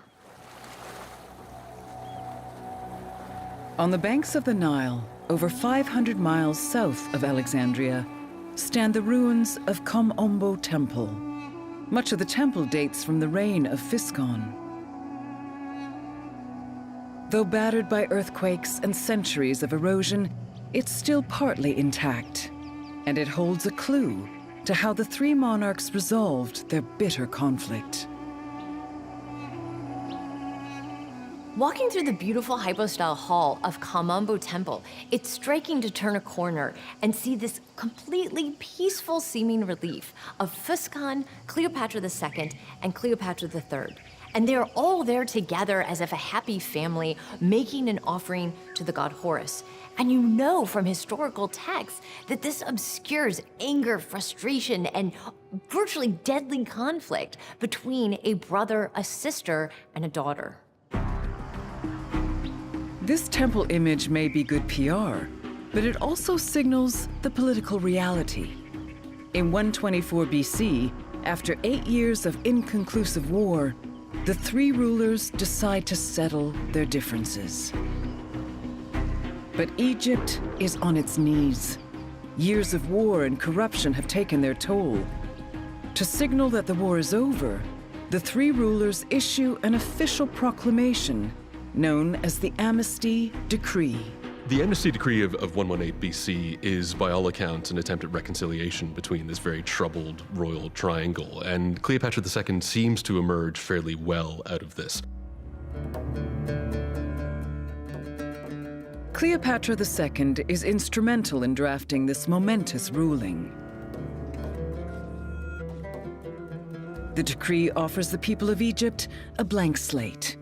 All crimes committed during the war will be forgotten, and everyone can join in rebuilding the nation.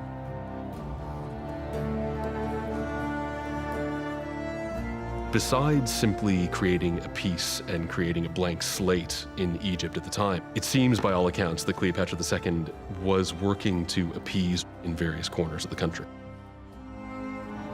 Cleopatra's tactics succeed, and the country begins to recover.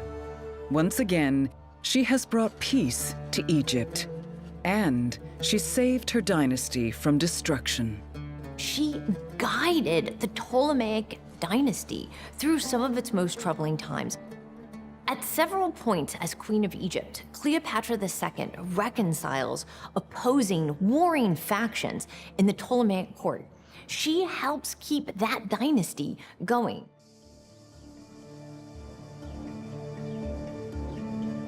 Physcon has also proven himself a skillful politician, though some of his tactics are brutal and repugnant.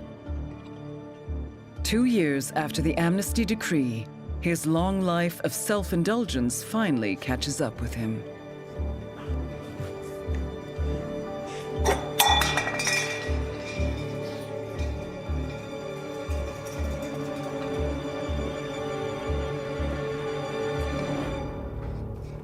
Physcon will be remembered as a tyrant and a murderer, one of the darkest characters ever to sit on Egypt's throne. Cleopatra II survives him. If her goal was to outlive her nemesis, she succeeded. I would say that Cleopatra II is one of the most important women in the ancient world. And in many respects, I think she eclipses even the great Cleopatra VII. I think she was a born survivor. She overcame male oppression and the prejudice of a patriarchal society to secure the throne, first for herself and then for initially at least her offspring. And even though, you know, the road was not a straight one for Cleopatra II, I think she still relished every part of that journey.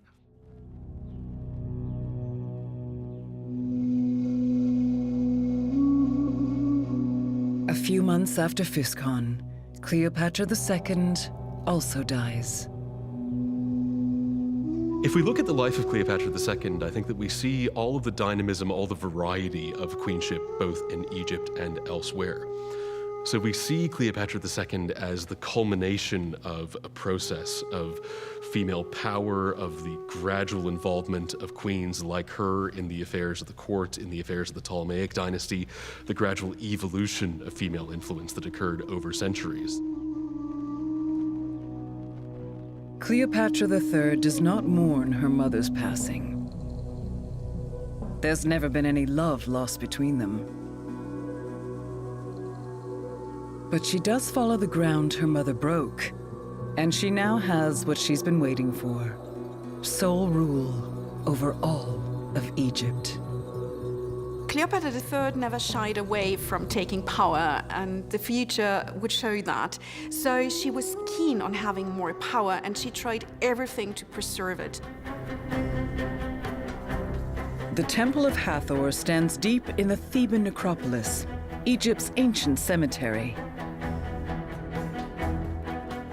The Ptolemies built and decorated this sanctuary.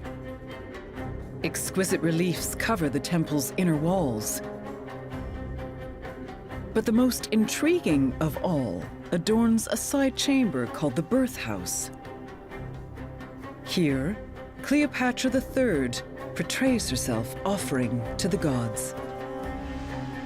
We see her taking precedence over her son, the pharaoh, Ptolemy IX, who stands behind her in second place, in other words. So this is unprecedented. That goes against the whole laws of Egyptian nature. She was an absolute mastermind of politics, of economics, and of warfare as well. And she dominated the Hellenistic world. Cleopatra III emerges to become Egypt's supreme ruler. It's a position of unrivaled power, forged in the bitterness and hostility that consumed her dynasty for so many years. Like her mother, she'll be remembered as one of Egypt's toughest and most determined queens. Together, they blazed a trail for their illustrious successor, the most famous Cleopatra of all.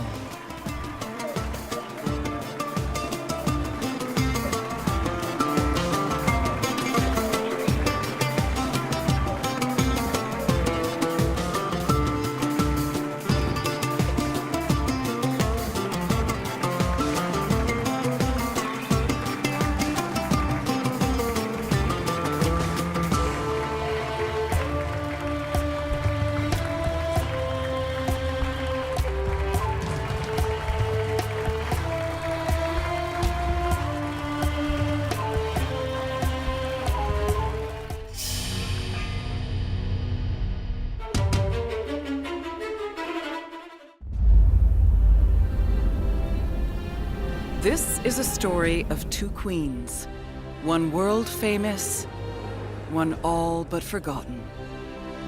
The great Cleopatra and her daughter. Cleopatra Selene was born of her mother's doomed love affair with Mark Antony of Rome. By becoming pregnant and giving birth to his children, obviously she was able to bind him to herself much more. Cleopatra's daughter was destined to rule Egypt until her mother and Mark Antony's untimely deaths. But her story doesn't end there. Brought to Rome a captive, Cleopatra Selene's future looked uncertain. She needed to make nice with Octavian. She needed to go along with his plans for her until she was in a position to make plans of her own. Driven by determination and ingenuity, she built a new kingdom and sought to restore her family's glory. There's no question that Cleopatra Selene, if given the opportunity, would have taken the throne of Egypt back. This is the untold story of a princess who overcame tragedy and captivity to become one of the ancient world's greatest queens.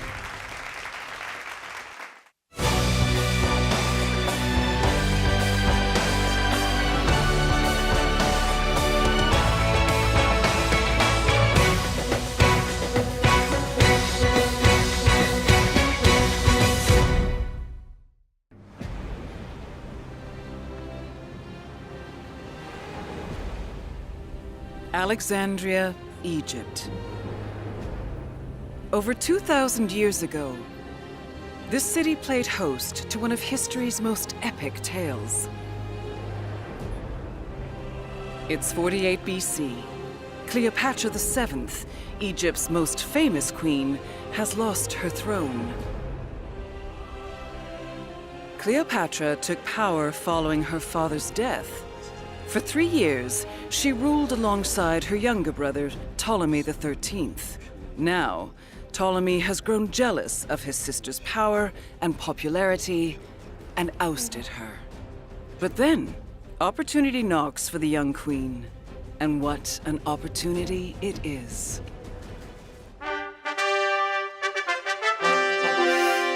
She's clever and ambitious. And now she realizes she has a chance to control not just Egypt, but maybe even the Roman Republic. Because newly arrived in Alexandria is Rome's greatest general, Julius Caesar. When Caesar met Cleopatra, he was actually at almost the highest point of his career. At the time that he was in Egypt, he was becoming the undisputed master of the Roman world.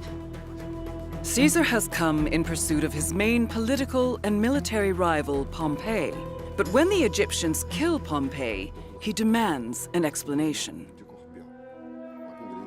Cleopatra knows if she's to regain power, she'll have to ingratiate herself with this powerful Roman general. So she comes up with an audacious plan.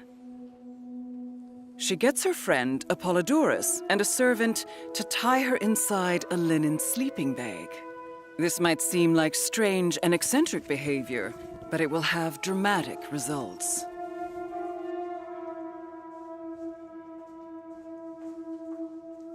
In his famous work, The Life of Caesar, the Greek historian Plutarch says that Apollodorus, after tying up the bag, carried it indoors to Caesar.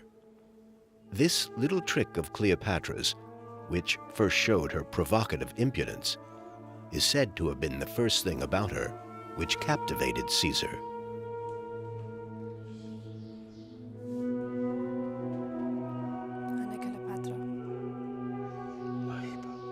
Caesar was at the peak of his power, and he ends up in a relationship with Cleopatra, which is far more important to her than him. Cleopatra's foremost concern was the continuity of her kingdom, so she needed to produce heirs, and why not go after the most powerful Roman? Cleopatra persuades Caesar to reinstate her as Queen of Egypt. And they become lovers. It's one of the ancient world's most celebrated romances.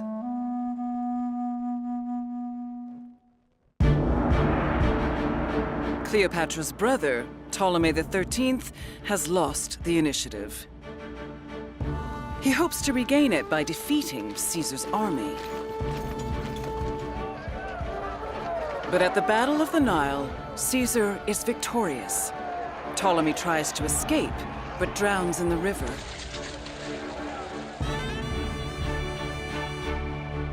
Cleopatra is now Egypt's sole ruler. In 46 BC, she bears a son, who she names Ptolemy Caesar. He's better known by his nickname, Caesarion, meaning Little Caesar. There doesn't seem to have been any consensus about whether Caesarion was Caesar's son or not. The fact that Caesar allowed Cleopatra to name him Ptolemy Caesar and doesn't seem to have objected to that implies quite strongly that he was the father. And at the time, none of his contemporaries seemed to doubt it either. Here at Dendera Temple, north of Luxor, the Queen commissions a massive wall carving of herself and Caesarion. Flanked by his mother, Caesarion makes offerings to the temple's goddess, Hathor. Cleopatra is revered as the pharaoh's mother. The message is clear. Cleopatra intends Caesarion to be the next king of Egypt. Caesarion's arrival also secures Cleopatra's position on the throne. Tradition requires that Egypt have both a king and queen. But it also allows mothers to rule on behalf of their infant sons. Even with her brother dead, Cleopatra can now legitimately remain queen of Egypt. But she may have set her sights even higher. She soon joins Caesar in Rome. He houses her and her entourage in a luxurious villa. She fascinates and scandalizes Rome. She was as if the exotic East has finally dropped into Rome or has finally landed in Rome. I think that the way that the Romans saw her, even her visit to Rome was quite public. She appeared in public few times with Julius Caesar, despite of him being married. So I guess there were speculations around the relationship that they both had. In this relationship, the stakes are high. Caesar is already married. He has a daughter and a couple of adopted sons, but Caesarion seems to be his only biological son. Cleopatra expended much effort to attempt to get her son Caesarion recognized as the heir of Julius Caesar. We don't know if she was intending for him to rule Rome as well as Egypt, but certainly that was a possibility of which the Roman Republic was afraid. In theory, Rome is a democracy, but in practice, Caesar's power is unrivaled. He could become king of Rome, and Caesarion could be next. Having the acknowledgement that he is the heir of Caesar, who has no other clear heirs at this point, would have been a major component in giving him a claim to enormous power in Rome.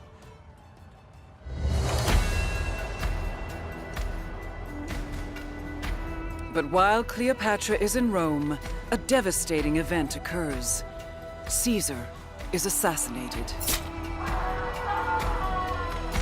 His death throws Rome into turmoil. Cleopatra has lost her most powerful ally. She's in danger, and so is Caesarion. As Caesar's alleged son, he poses a threat to whoever takes over. Cleopatra needs a protector.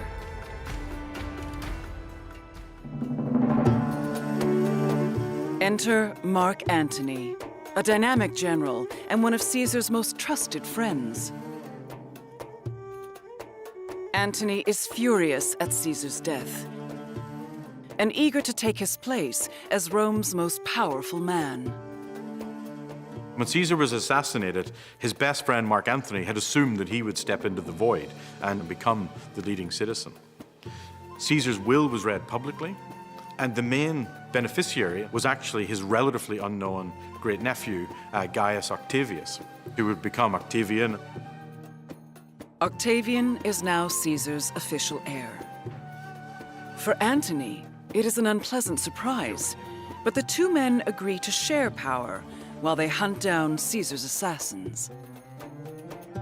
And they had a reluctant cooperation, or Mark Antony and Octavian, while they were dealing with the people who killed Caesar. They had sort of divided Roman territory. Antony got the east, Octavian got the west. Antony looks to secure his position in the east. He summons Cleopatra to determine whether she is loyal to Rome. Antony's interested in Cleopatra for exactly the same reasons that Caesar was. She is a very powerful, very wealthy monarch who is perfectly positioned to support Roman military campaigns. Antony is picking up where Caesar left off. Cleopatra knows an alliance with Antony could secure her future and her children's. When they met, it does seem that Cleopatra went out of her way to impress him and to make herself amenable to him. And it seems that fairly quickly their professional relationship turned into a personal relationship. And he, well, followed in Caesar's footsteps in more ways than one, really. Antony and Cleopatra become lovers, and he goes with her to Alexandria. Once again, the Queen of Egypt seems to have her sights set on Rome.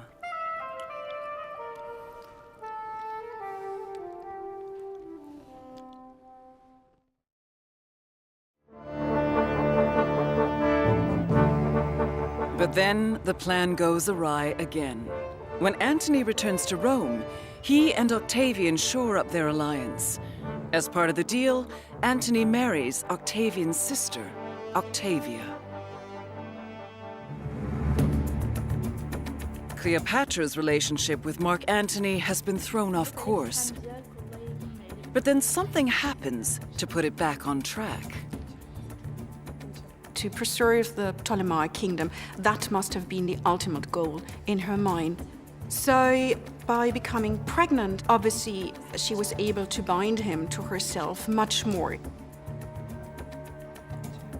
Before Cleopatra and Antony meet again, she will give birth to twins, a boy and a girl. She will name them Alexander and Cleopatra. Everyone knows that Antony is the twins' father, but he must tread carefully. An explicit alliance with Cleopatra could lead to conflict with Octavian and get him killed. Initially, Mark Antony did not acknowledge the twins that he had from Cleopatra. And it wasn't until Cleopatra has visited him 3 years later, and there was a solar eclipse. In ancient Rome, eclipses are associated with dramatic and momentous events, and this one is no different.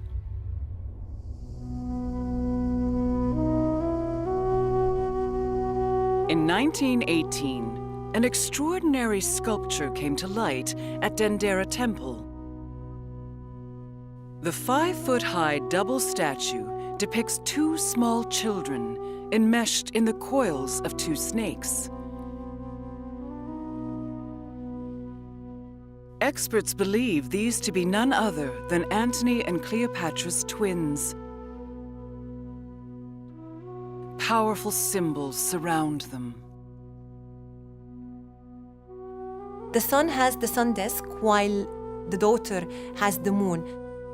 And underneath them, there are 2 serpents or 2 cobras that could be equally another reflection of the moon and the sun and offering protection to the young girl and the young boy. 2 children presented as symbols of the sun and the moon. Given the story of the omen of the solar eclipse, perhaps this statue was a celebration of the final acknowledgement of the son and daughter as being the twins of Mark Antony and Cleopatra. The symbolic power of the eclipse convinces Antony. He gives the children new names to add to the ones already chosen for them. He calls the boy Helios, after the Greek sun god, while he names the girl Cleopatra Selene, after the goddess of the moon. Because Helios and Selene are Greek deities, they are Roman deities. So both the Greeks and the Romans living in the ancient Mediterranean would have recognized the twins as a pair. They would have associated them with divinity, which plays into Cleopatra's ambitions for her dynasty. Antony now has blood ties to Cleopatra. Egypt's vast resources can help him realize his ambitions and dominate Rome. In 36 BC, he separates from his Roman wife Octavia and joins Cleopatra in Alexandria. They have a third child together, a boy who they name Ptolemy Philadelphus.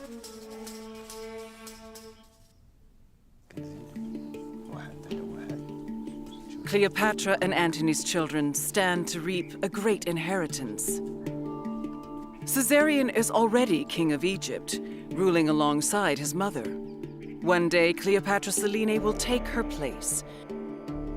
And if Antony takes control of Rome, that too could pass into the family's hands. I think Cleopatra envisaged a future in which her children would be ruling Egypt and Antony's son would have been ruling Rome or occupying a very powerful position in Rome. For now, Cleopatra makes sure they are impeccably trained for their future roles. Cleopatra Selene was a very intelligent girl. She would have been highly educated and she would have had both a theoretical and a practical education, as befitting of someone who was going to grow up to be a queen. Now in a firm alliance, Cleopatra and Antony are determined to extend their political power, and Cleopatra has the money to finance Antony's military campaigns. In 34 BC, Antony annexes Armenia. Afterwards, he and Cleopatra present their children with lavish gifts of territory. The gifts become known as the donations of Alexandria, and by virtue of them, Cleopatra Selene becomes queen of the Cyrenaica in modern Libya. But she will never sit on its throne because her parents' regime is about to unravel. Cyrenaica and some of the other lands are Roman territories, and this doesn't go down well in Rome. The donations of Alexandria were a PR disaster for Mark Antony. It gave Octavian the perfect opportunity to accuse his rival of attempting to be a king, of attempting to take Rome back to before the days of the Republic. Egypt's power seems to be on the rise. So does Cleopatra's. Soon afterwards, Antony announces that he's divorcing Octavian's sister, Octavia. Octavian is enraged to see her spurned, but something else angers him even more. Antony gives Caesarion special honor. He calls him King of Kings. It's a direct challenge to Octavian, who is supposed to be Caesar's heir.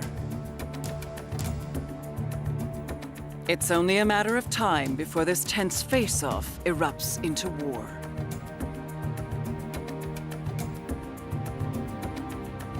Even so, Antony still has a lot of support in Rome.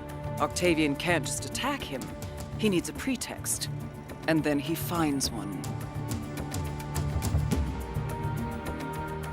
Octavian learns that Antony has made a will and stored it in the temple of the goddess Vesta.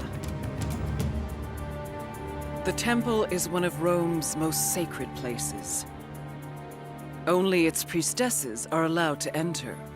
But Octavian defies this sacrosanct rule.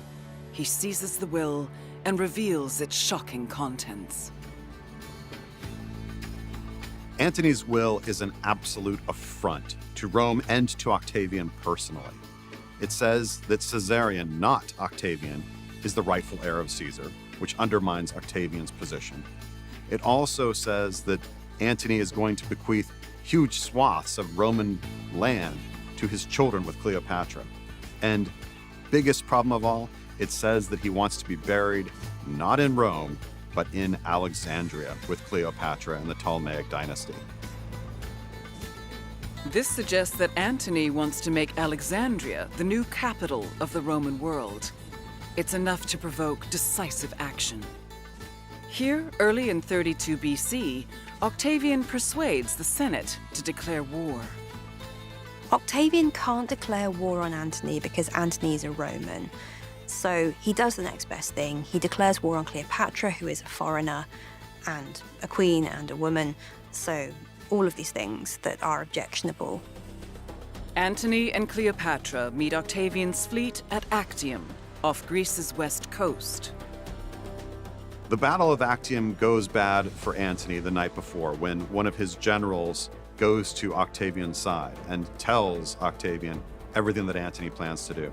So the next day, when Antony wants to take his larger, heavier ships straight at his enemy, Octavian pulls back, forcing Antony's men to tire themselves out. As the battle turns against them, Cleopatra flees with a small squadron of ships. Soon afterwards, Antony follows. Octavian pursues them to Alexandria, where Antony makes a desperate last stand. But then he gets news. Cleopatra is dead. He sees no reason to continue.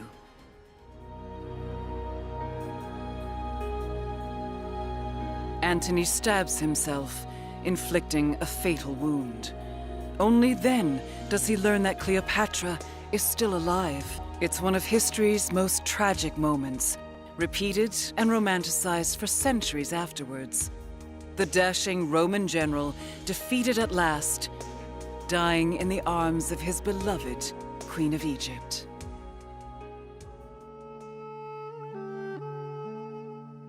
Octavian now looks forward to parading the defeated Cleopatra in Rome. Rather than be dragged to Rome in chains, she commits suicide. The world's greatest queen is no more. She was far more than just the female lover of Mark Antony or Julius Caesar. She made a huge contribution to pre-modern female history. For her to be still remembered today, this has more to do with how shrewd she was and how politically attuned. Cleopatra's death signals the end for independent Egypt. After thousands of years, the ancient land is no longer a kingdom. Egypt becomes a Roman province. Octavian now looks to secure his position. Cleopatra's offspring still pose a threat. He moves quickly to eliminate Caesarion. It's in Octavian's interest to be Caesar's sole heir, and he does in fact say to Caesars, it's one too many, which is why he has Caesarion murdered.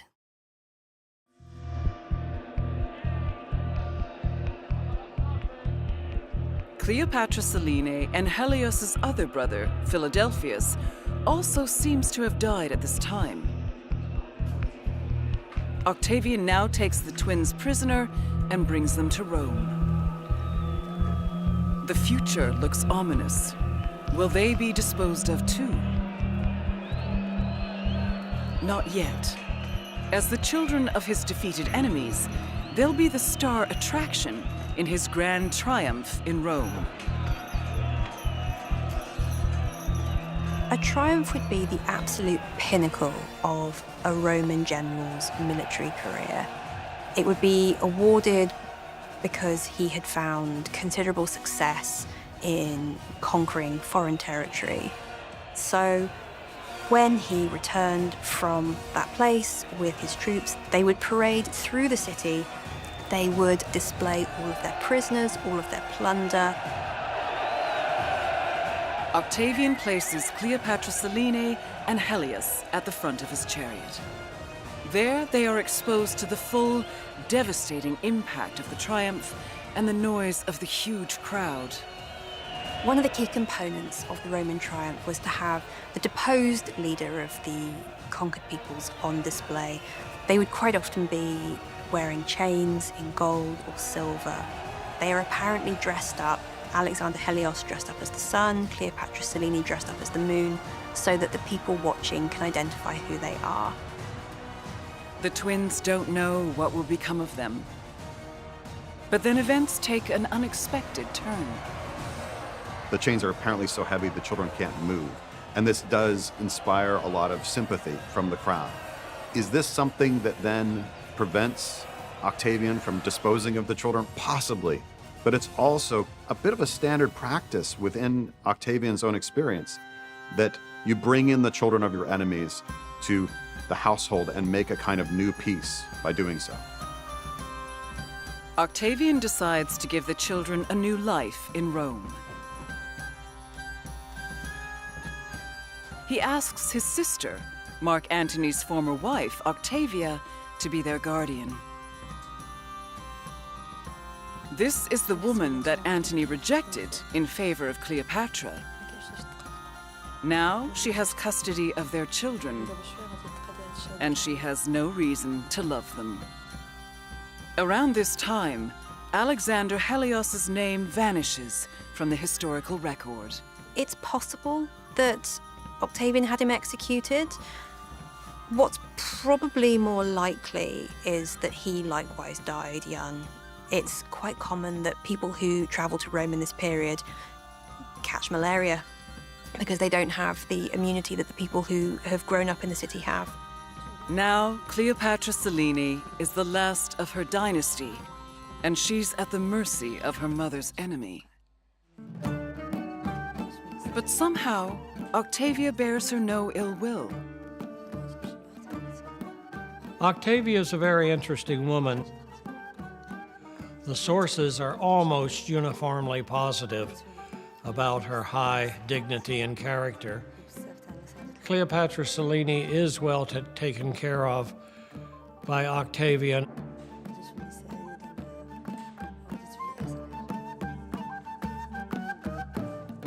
She lived in Octavia's house, in this elite Roman house, and was very much treated, as far as we can understand, as an elite Roman would have been.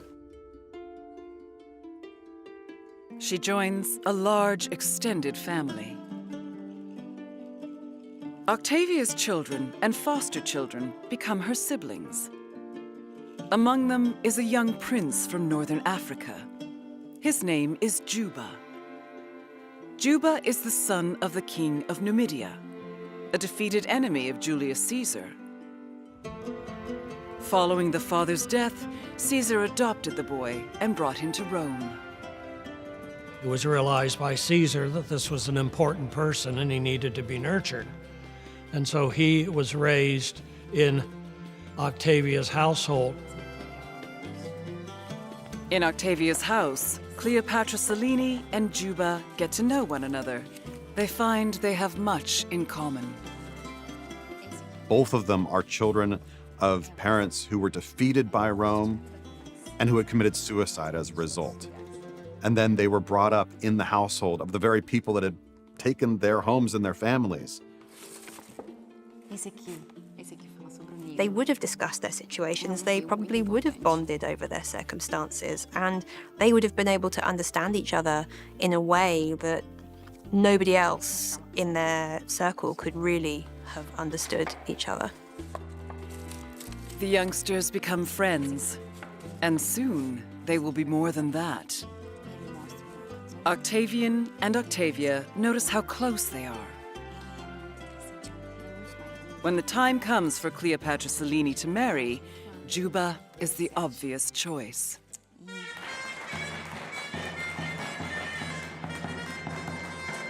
The wedding symbolizes Cleopatra Selene's initiation into womanhood. The marriage between Cleopatra Selene and Juba II is an arranged one. Perhaps in Octavia's household, Cleopatra Selene and Juba II read the same text, learned the same material, side by side. Perhaps it really was an intellectual attraction, in addition to an arranged marriage. Roman marriage rituals determine her attire. A simple white dress and a yellow and red colored headdress, which represents the life-giving fire of the Roman hearth. It's also a good omen for a faithful and lasting marriage. The wedding is a time for Cleopatra Selene to reflect on how her fortunes have changed. Just a few years earlier, she was dragged to Rome in chains. Now, she is a person of honor, marrying Caesar's adopted son. She has come far, and she's about to go even further. In the years since he defeated Cleopatra and Antony, Octavian's star has risen. Now called Augustus, the Illustrious One, he is about to become Rome's first emperor. But first, he must decide what to do with the young newlyweds in his family.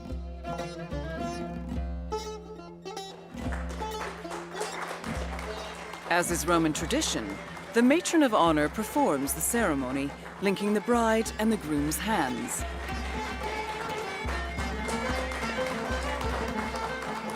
There are no signs that Cleopatra Selene and Juba harbor animosity towards Rome. Even so, Augustus must treat them carefully. They both potentially could have been rivals, so I think while they were close with Augustus, I think he probably would have been very keen to have them shipped somewhere else.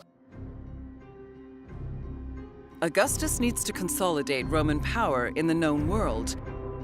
But in the kingdom of Mauretania in northwest Africa, its grip is shaky. A civil war has just ended, and anarchy threatens Mauretania. Augustus needs to stabilize the regime under a loyal monarchy. In his eyes, Juba and Cleopatra Selene are ideal candidates for the job. The choice would have seemed very obvious to him, and it returned both Juba and Cleopatra Selene to Africa, which could loosely be said the land of their birth, even though it was a different part of Africa. For Cleopatra Selene, the prospect of being a queen again is an exciting one. Though given the choice, she'd opt for Egypt over Mauretania. There's no question that Cleopatra Selene, if given the opportunity, would have taken the throne of Egypt back. This is just such a force in that part of the Mediterranean. It's rich, it's powerful. It was her birthright. And she has claimed to much more beyond that. So would she have dreamed it? Yes. But for now, she's happy to go along with Augustus's plan. Cleopatra Selene would probably have recognized that if she wanted to have any chance of regaining her prestige and position, she needed to make nice with Octavian. She needed to go along with his plans for her until she was in a position to make plans of her own. Mauretania is the Wild West of the classical world, a far cry from the polished urban surrounds of Rome or Alexandria. But it's still a kingdom, and Cleopatra Selene is now its queen. Mauretania's capital, Caesarea, is now the Algerian town of Cherchell. When Juba and Cleopatra Selene arrive there, the place is in decline. But soon, they transform it into a prestigious royal city. Here, Cleopatra Selene wants to build a home away from home. Caesarea resembles Alexandria in a lot of ways. Geographically, topographically, it's very similar. It's on the ancient Mediterranean coast, facing into towards Rome rather than away from Rome. And it's got a little island where eventually there is a lighthouse built. The city is very innovative architecturally, which of course Alexandria was as well, but it has one foot in either world, that because the innovations come out of Italy like a Roman-style theater. Cleopatra Selene and Juba transform Caesarea into a new Alexandria. And it seems they have even greater ambitions. Juba was a very important scholar of the era. He wrote this great work in two parts, Libica in the west, on Arabia in the east, which saw the whole southern part of the known world from the Atlantic to India as a unit. And I think Cleopatra Selene was kind of the presence behind the throne in all of this. And that certainly has an ideological context. So yes, I'm sure she was thinking of a new world, a new Ptolemaic world, just moving at 1,000 miles to the west.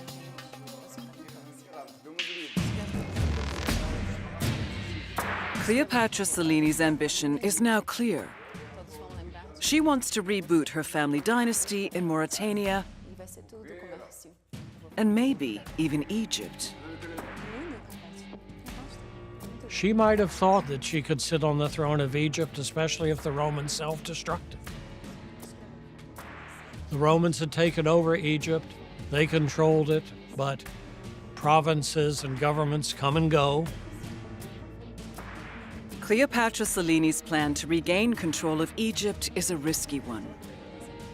Rome will never accept it. To have any chance of realizing this dream, she and Juba must further transform Mauretania into a place of power.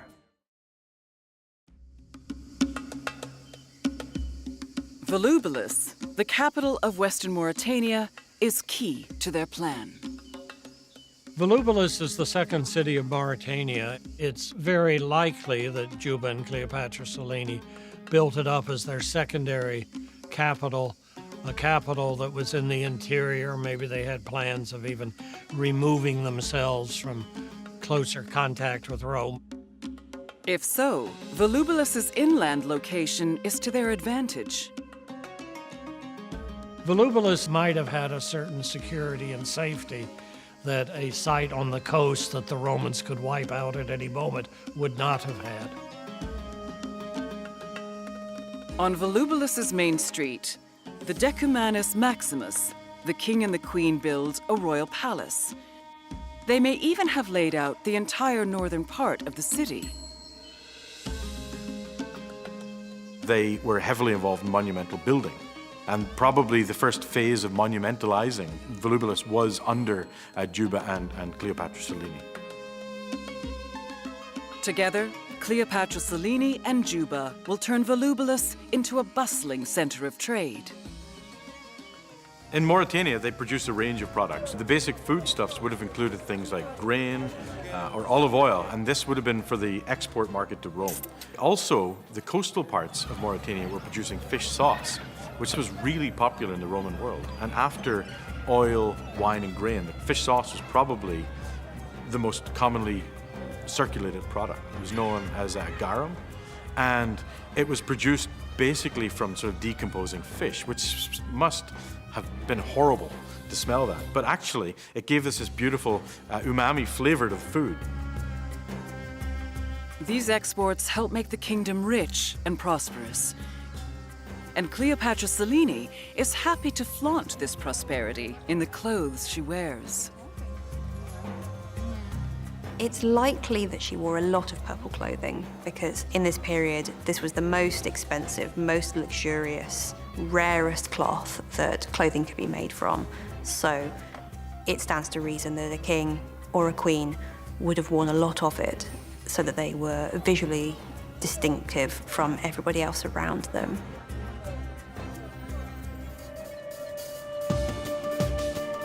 There's also another reason why the queen wears purple. It's connected with the existence of a small marine species flourishing on a tiny island on the western edge of her kingdom. The bustling port of Essaouira, ancient Mogador, stands on Morocco's Atlantic coast. And just offshore lies the island of Mogador. Strewn everywhere on its beaches are distinctive spiky shells.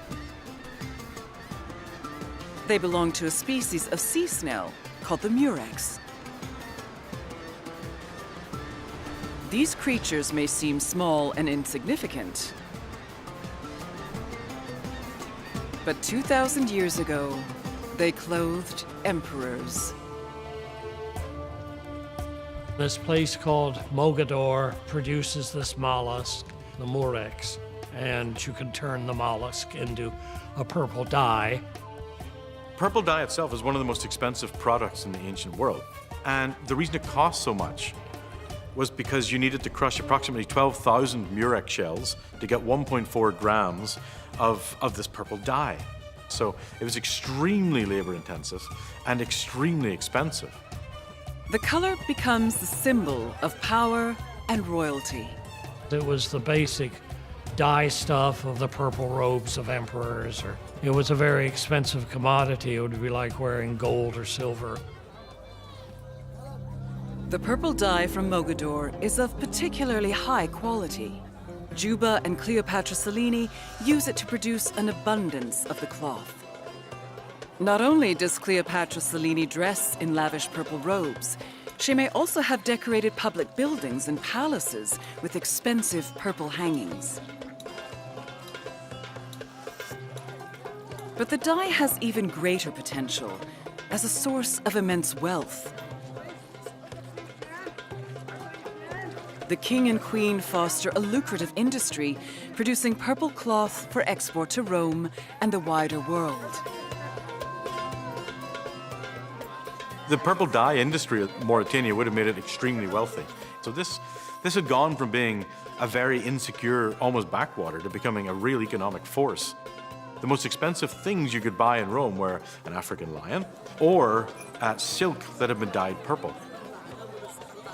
Cleopatra Selene has established a new Alexandria in Mauretania and turned the kingdom into an economic powerhouse. Her plan to rebuild her dynasty is very much on track.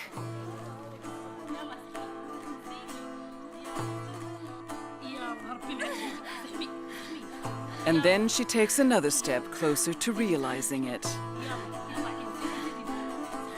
We don't have a huge amount of information about Juba and Cleopatra Selene's family because Roman writers weren't interested in children or babies. They were only interested in adults. But we do know of one child. Around 10 BC, after 15 years of marriage, Cleopatra Selene gives birth. In the ancient world, having a child is particularly hazardous. Both the mother and her baby face a high chance of death, with the mortality rate sometimes reaching 1 in 50. Seated on a special birthing chair, Cleopatra Selene must do without the benefits of modern medicine. But experienced midwives are on hand to deliver a son.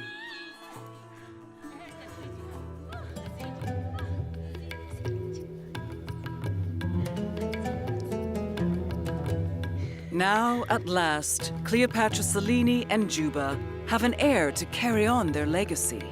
Even more significant is the name they give him. They call him Ptolemy. It's really uncommon for the heir to be named not for the patrilineal line, but for the mother's family. And that's exactly what happens here when Ptolemy is named for Cleopatra Selene's family. This is a connection to the Ptolemaic dynasty, to the Egyptian past, and that has political import. As a statement of connection to where she had been and to those claims, it's a powerful, powerful thing. It could also be a statement of intent. 20 years after her mother's death, Cleopatra Selene has given birth to a son and heir. And she's brought back the prestigious name of Ptolemy. He will carry her dynasty's hopes on into a new era.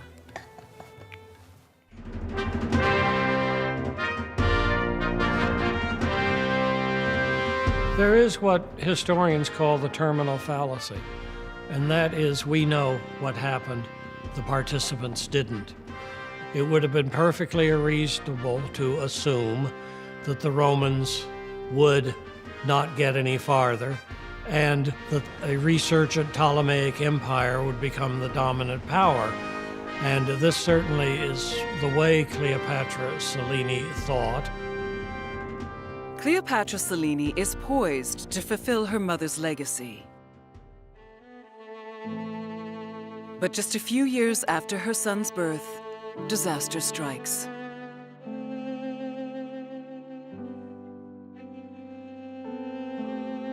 The moon herself grew dark, rising at sunset, covering her suffering in the night. Because she saw her graceful namesake, Cleopatra Selene, without breath, descending into Hades. With her, she had the beauty of her light in common, and mingled her own darkness with her death.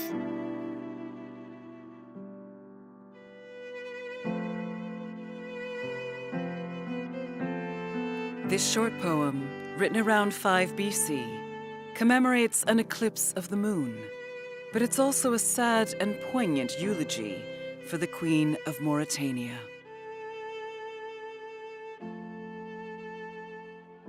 At just 35 years of age, Cleopatra Selene has died, seemingly of natural causes.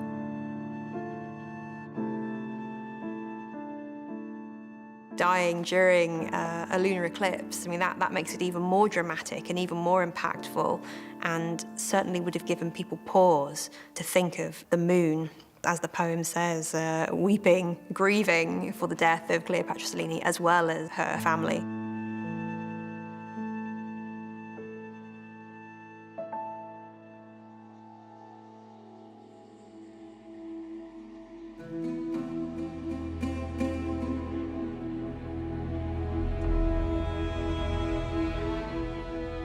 No one grieves more than Juba.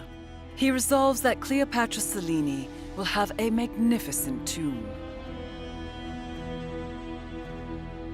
This huge dome-like mausoleum still stands today near Caesarea. It's also Juba's final resting place. The tomb is 100 feet high, lined with Roman-style columns. Only bare stone remains. The ornate finishings are long since stripped away.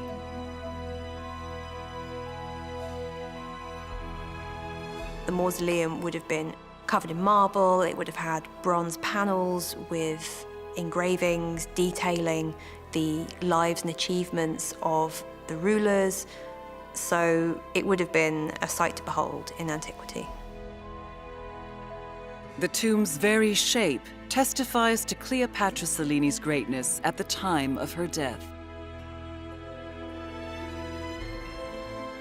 At exactly this time, Augustus is building his mausoleum in Rome, and his mausoleum looks very similar to this. So Juba and Cleopatra Selene, in building their mausoleum in this style, are putting themselves on a par with Augustus, who was the most powerful man in the Roman world, very possibly the ancient world at this time.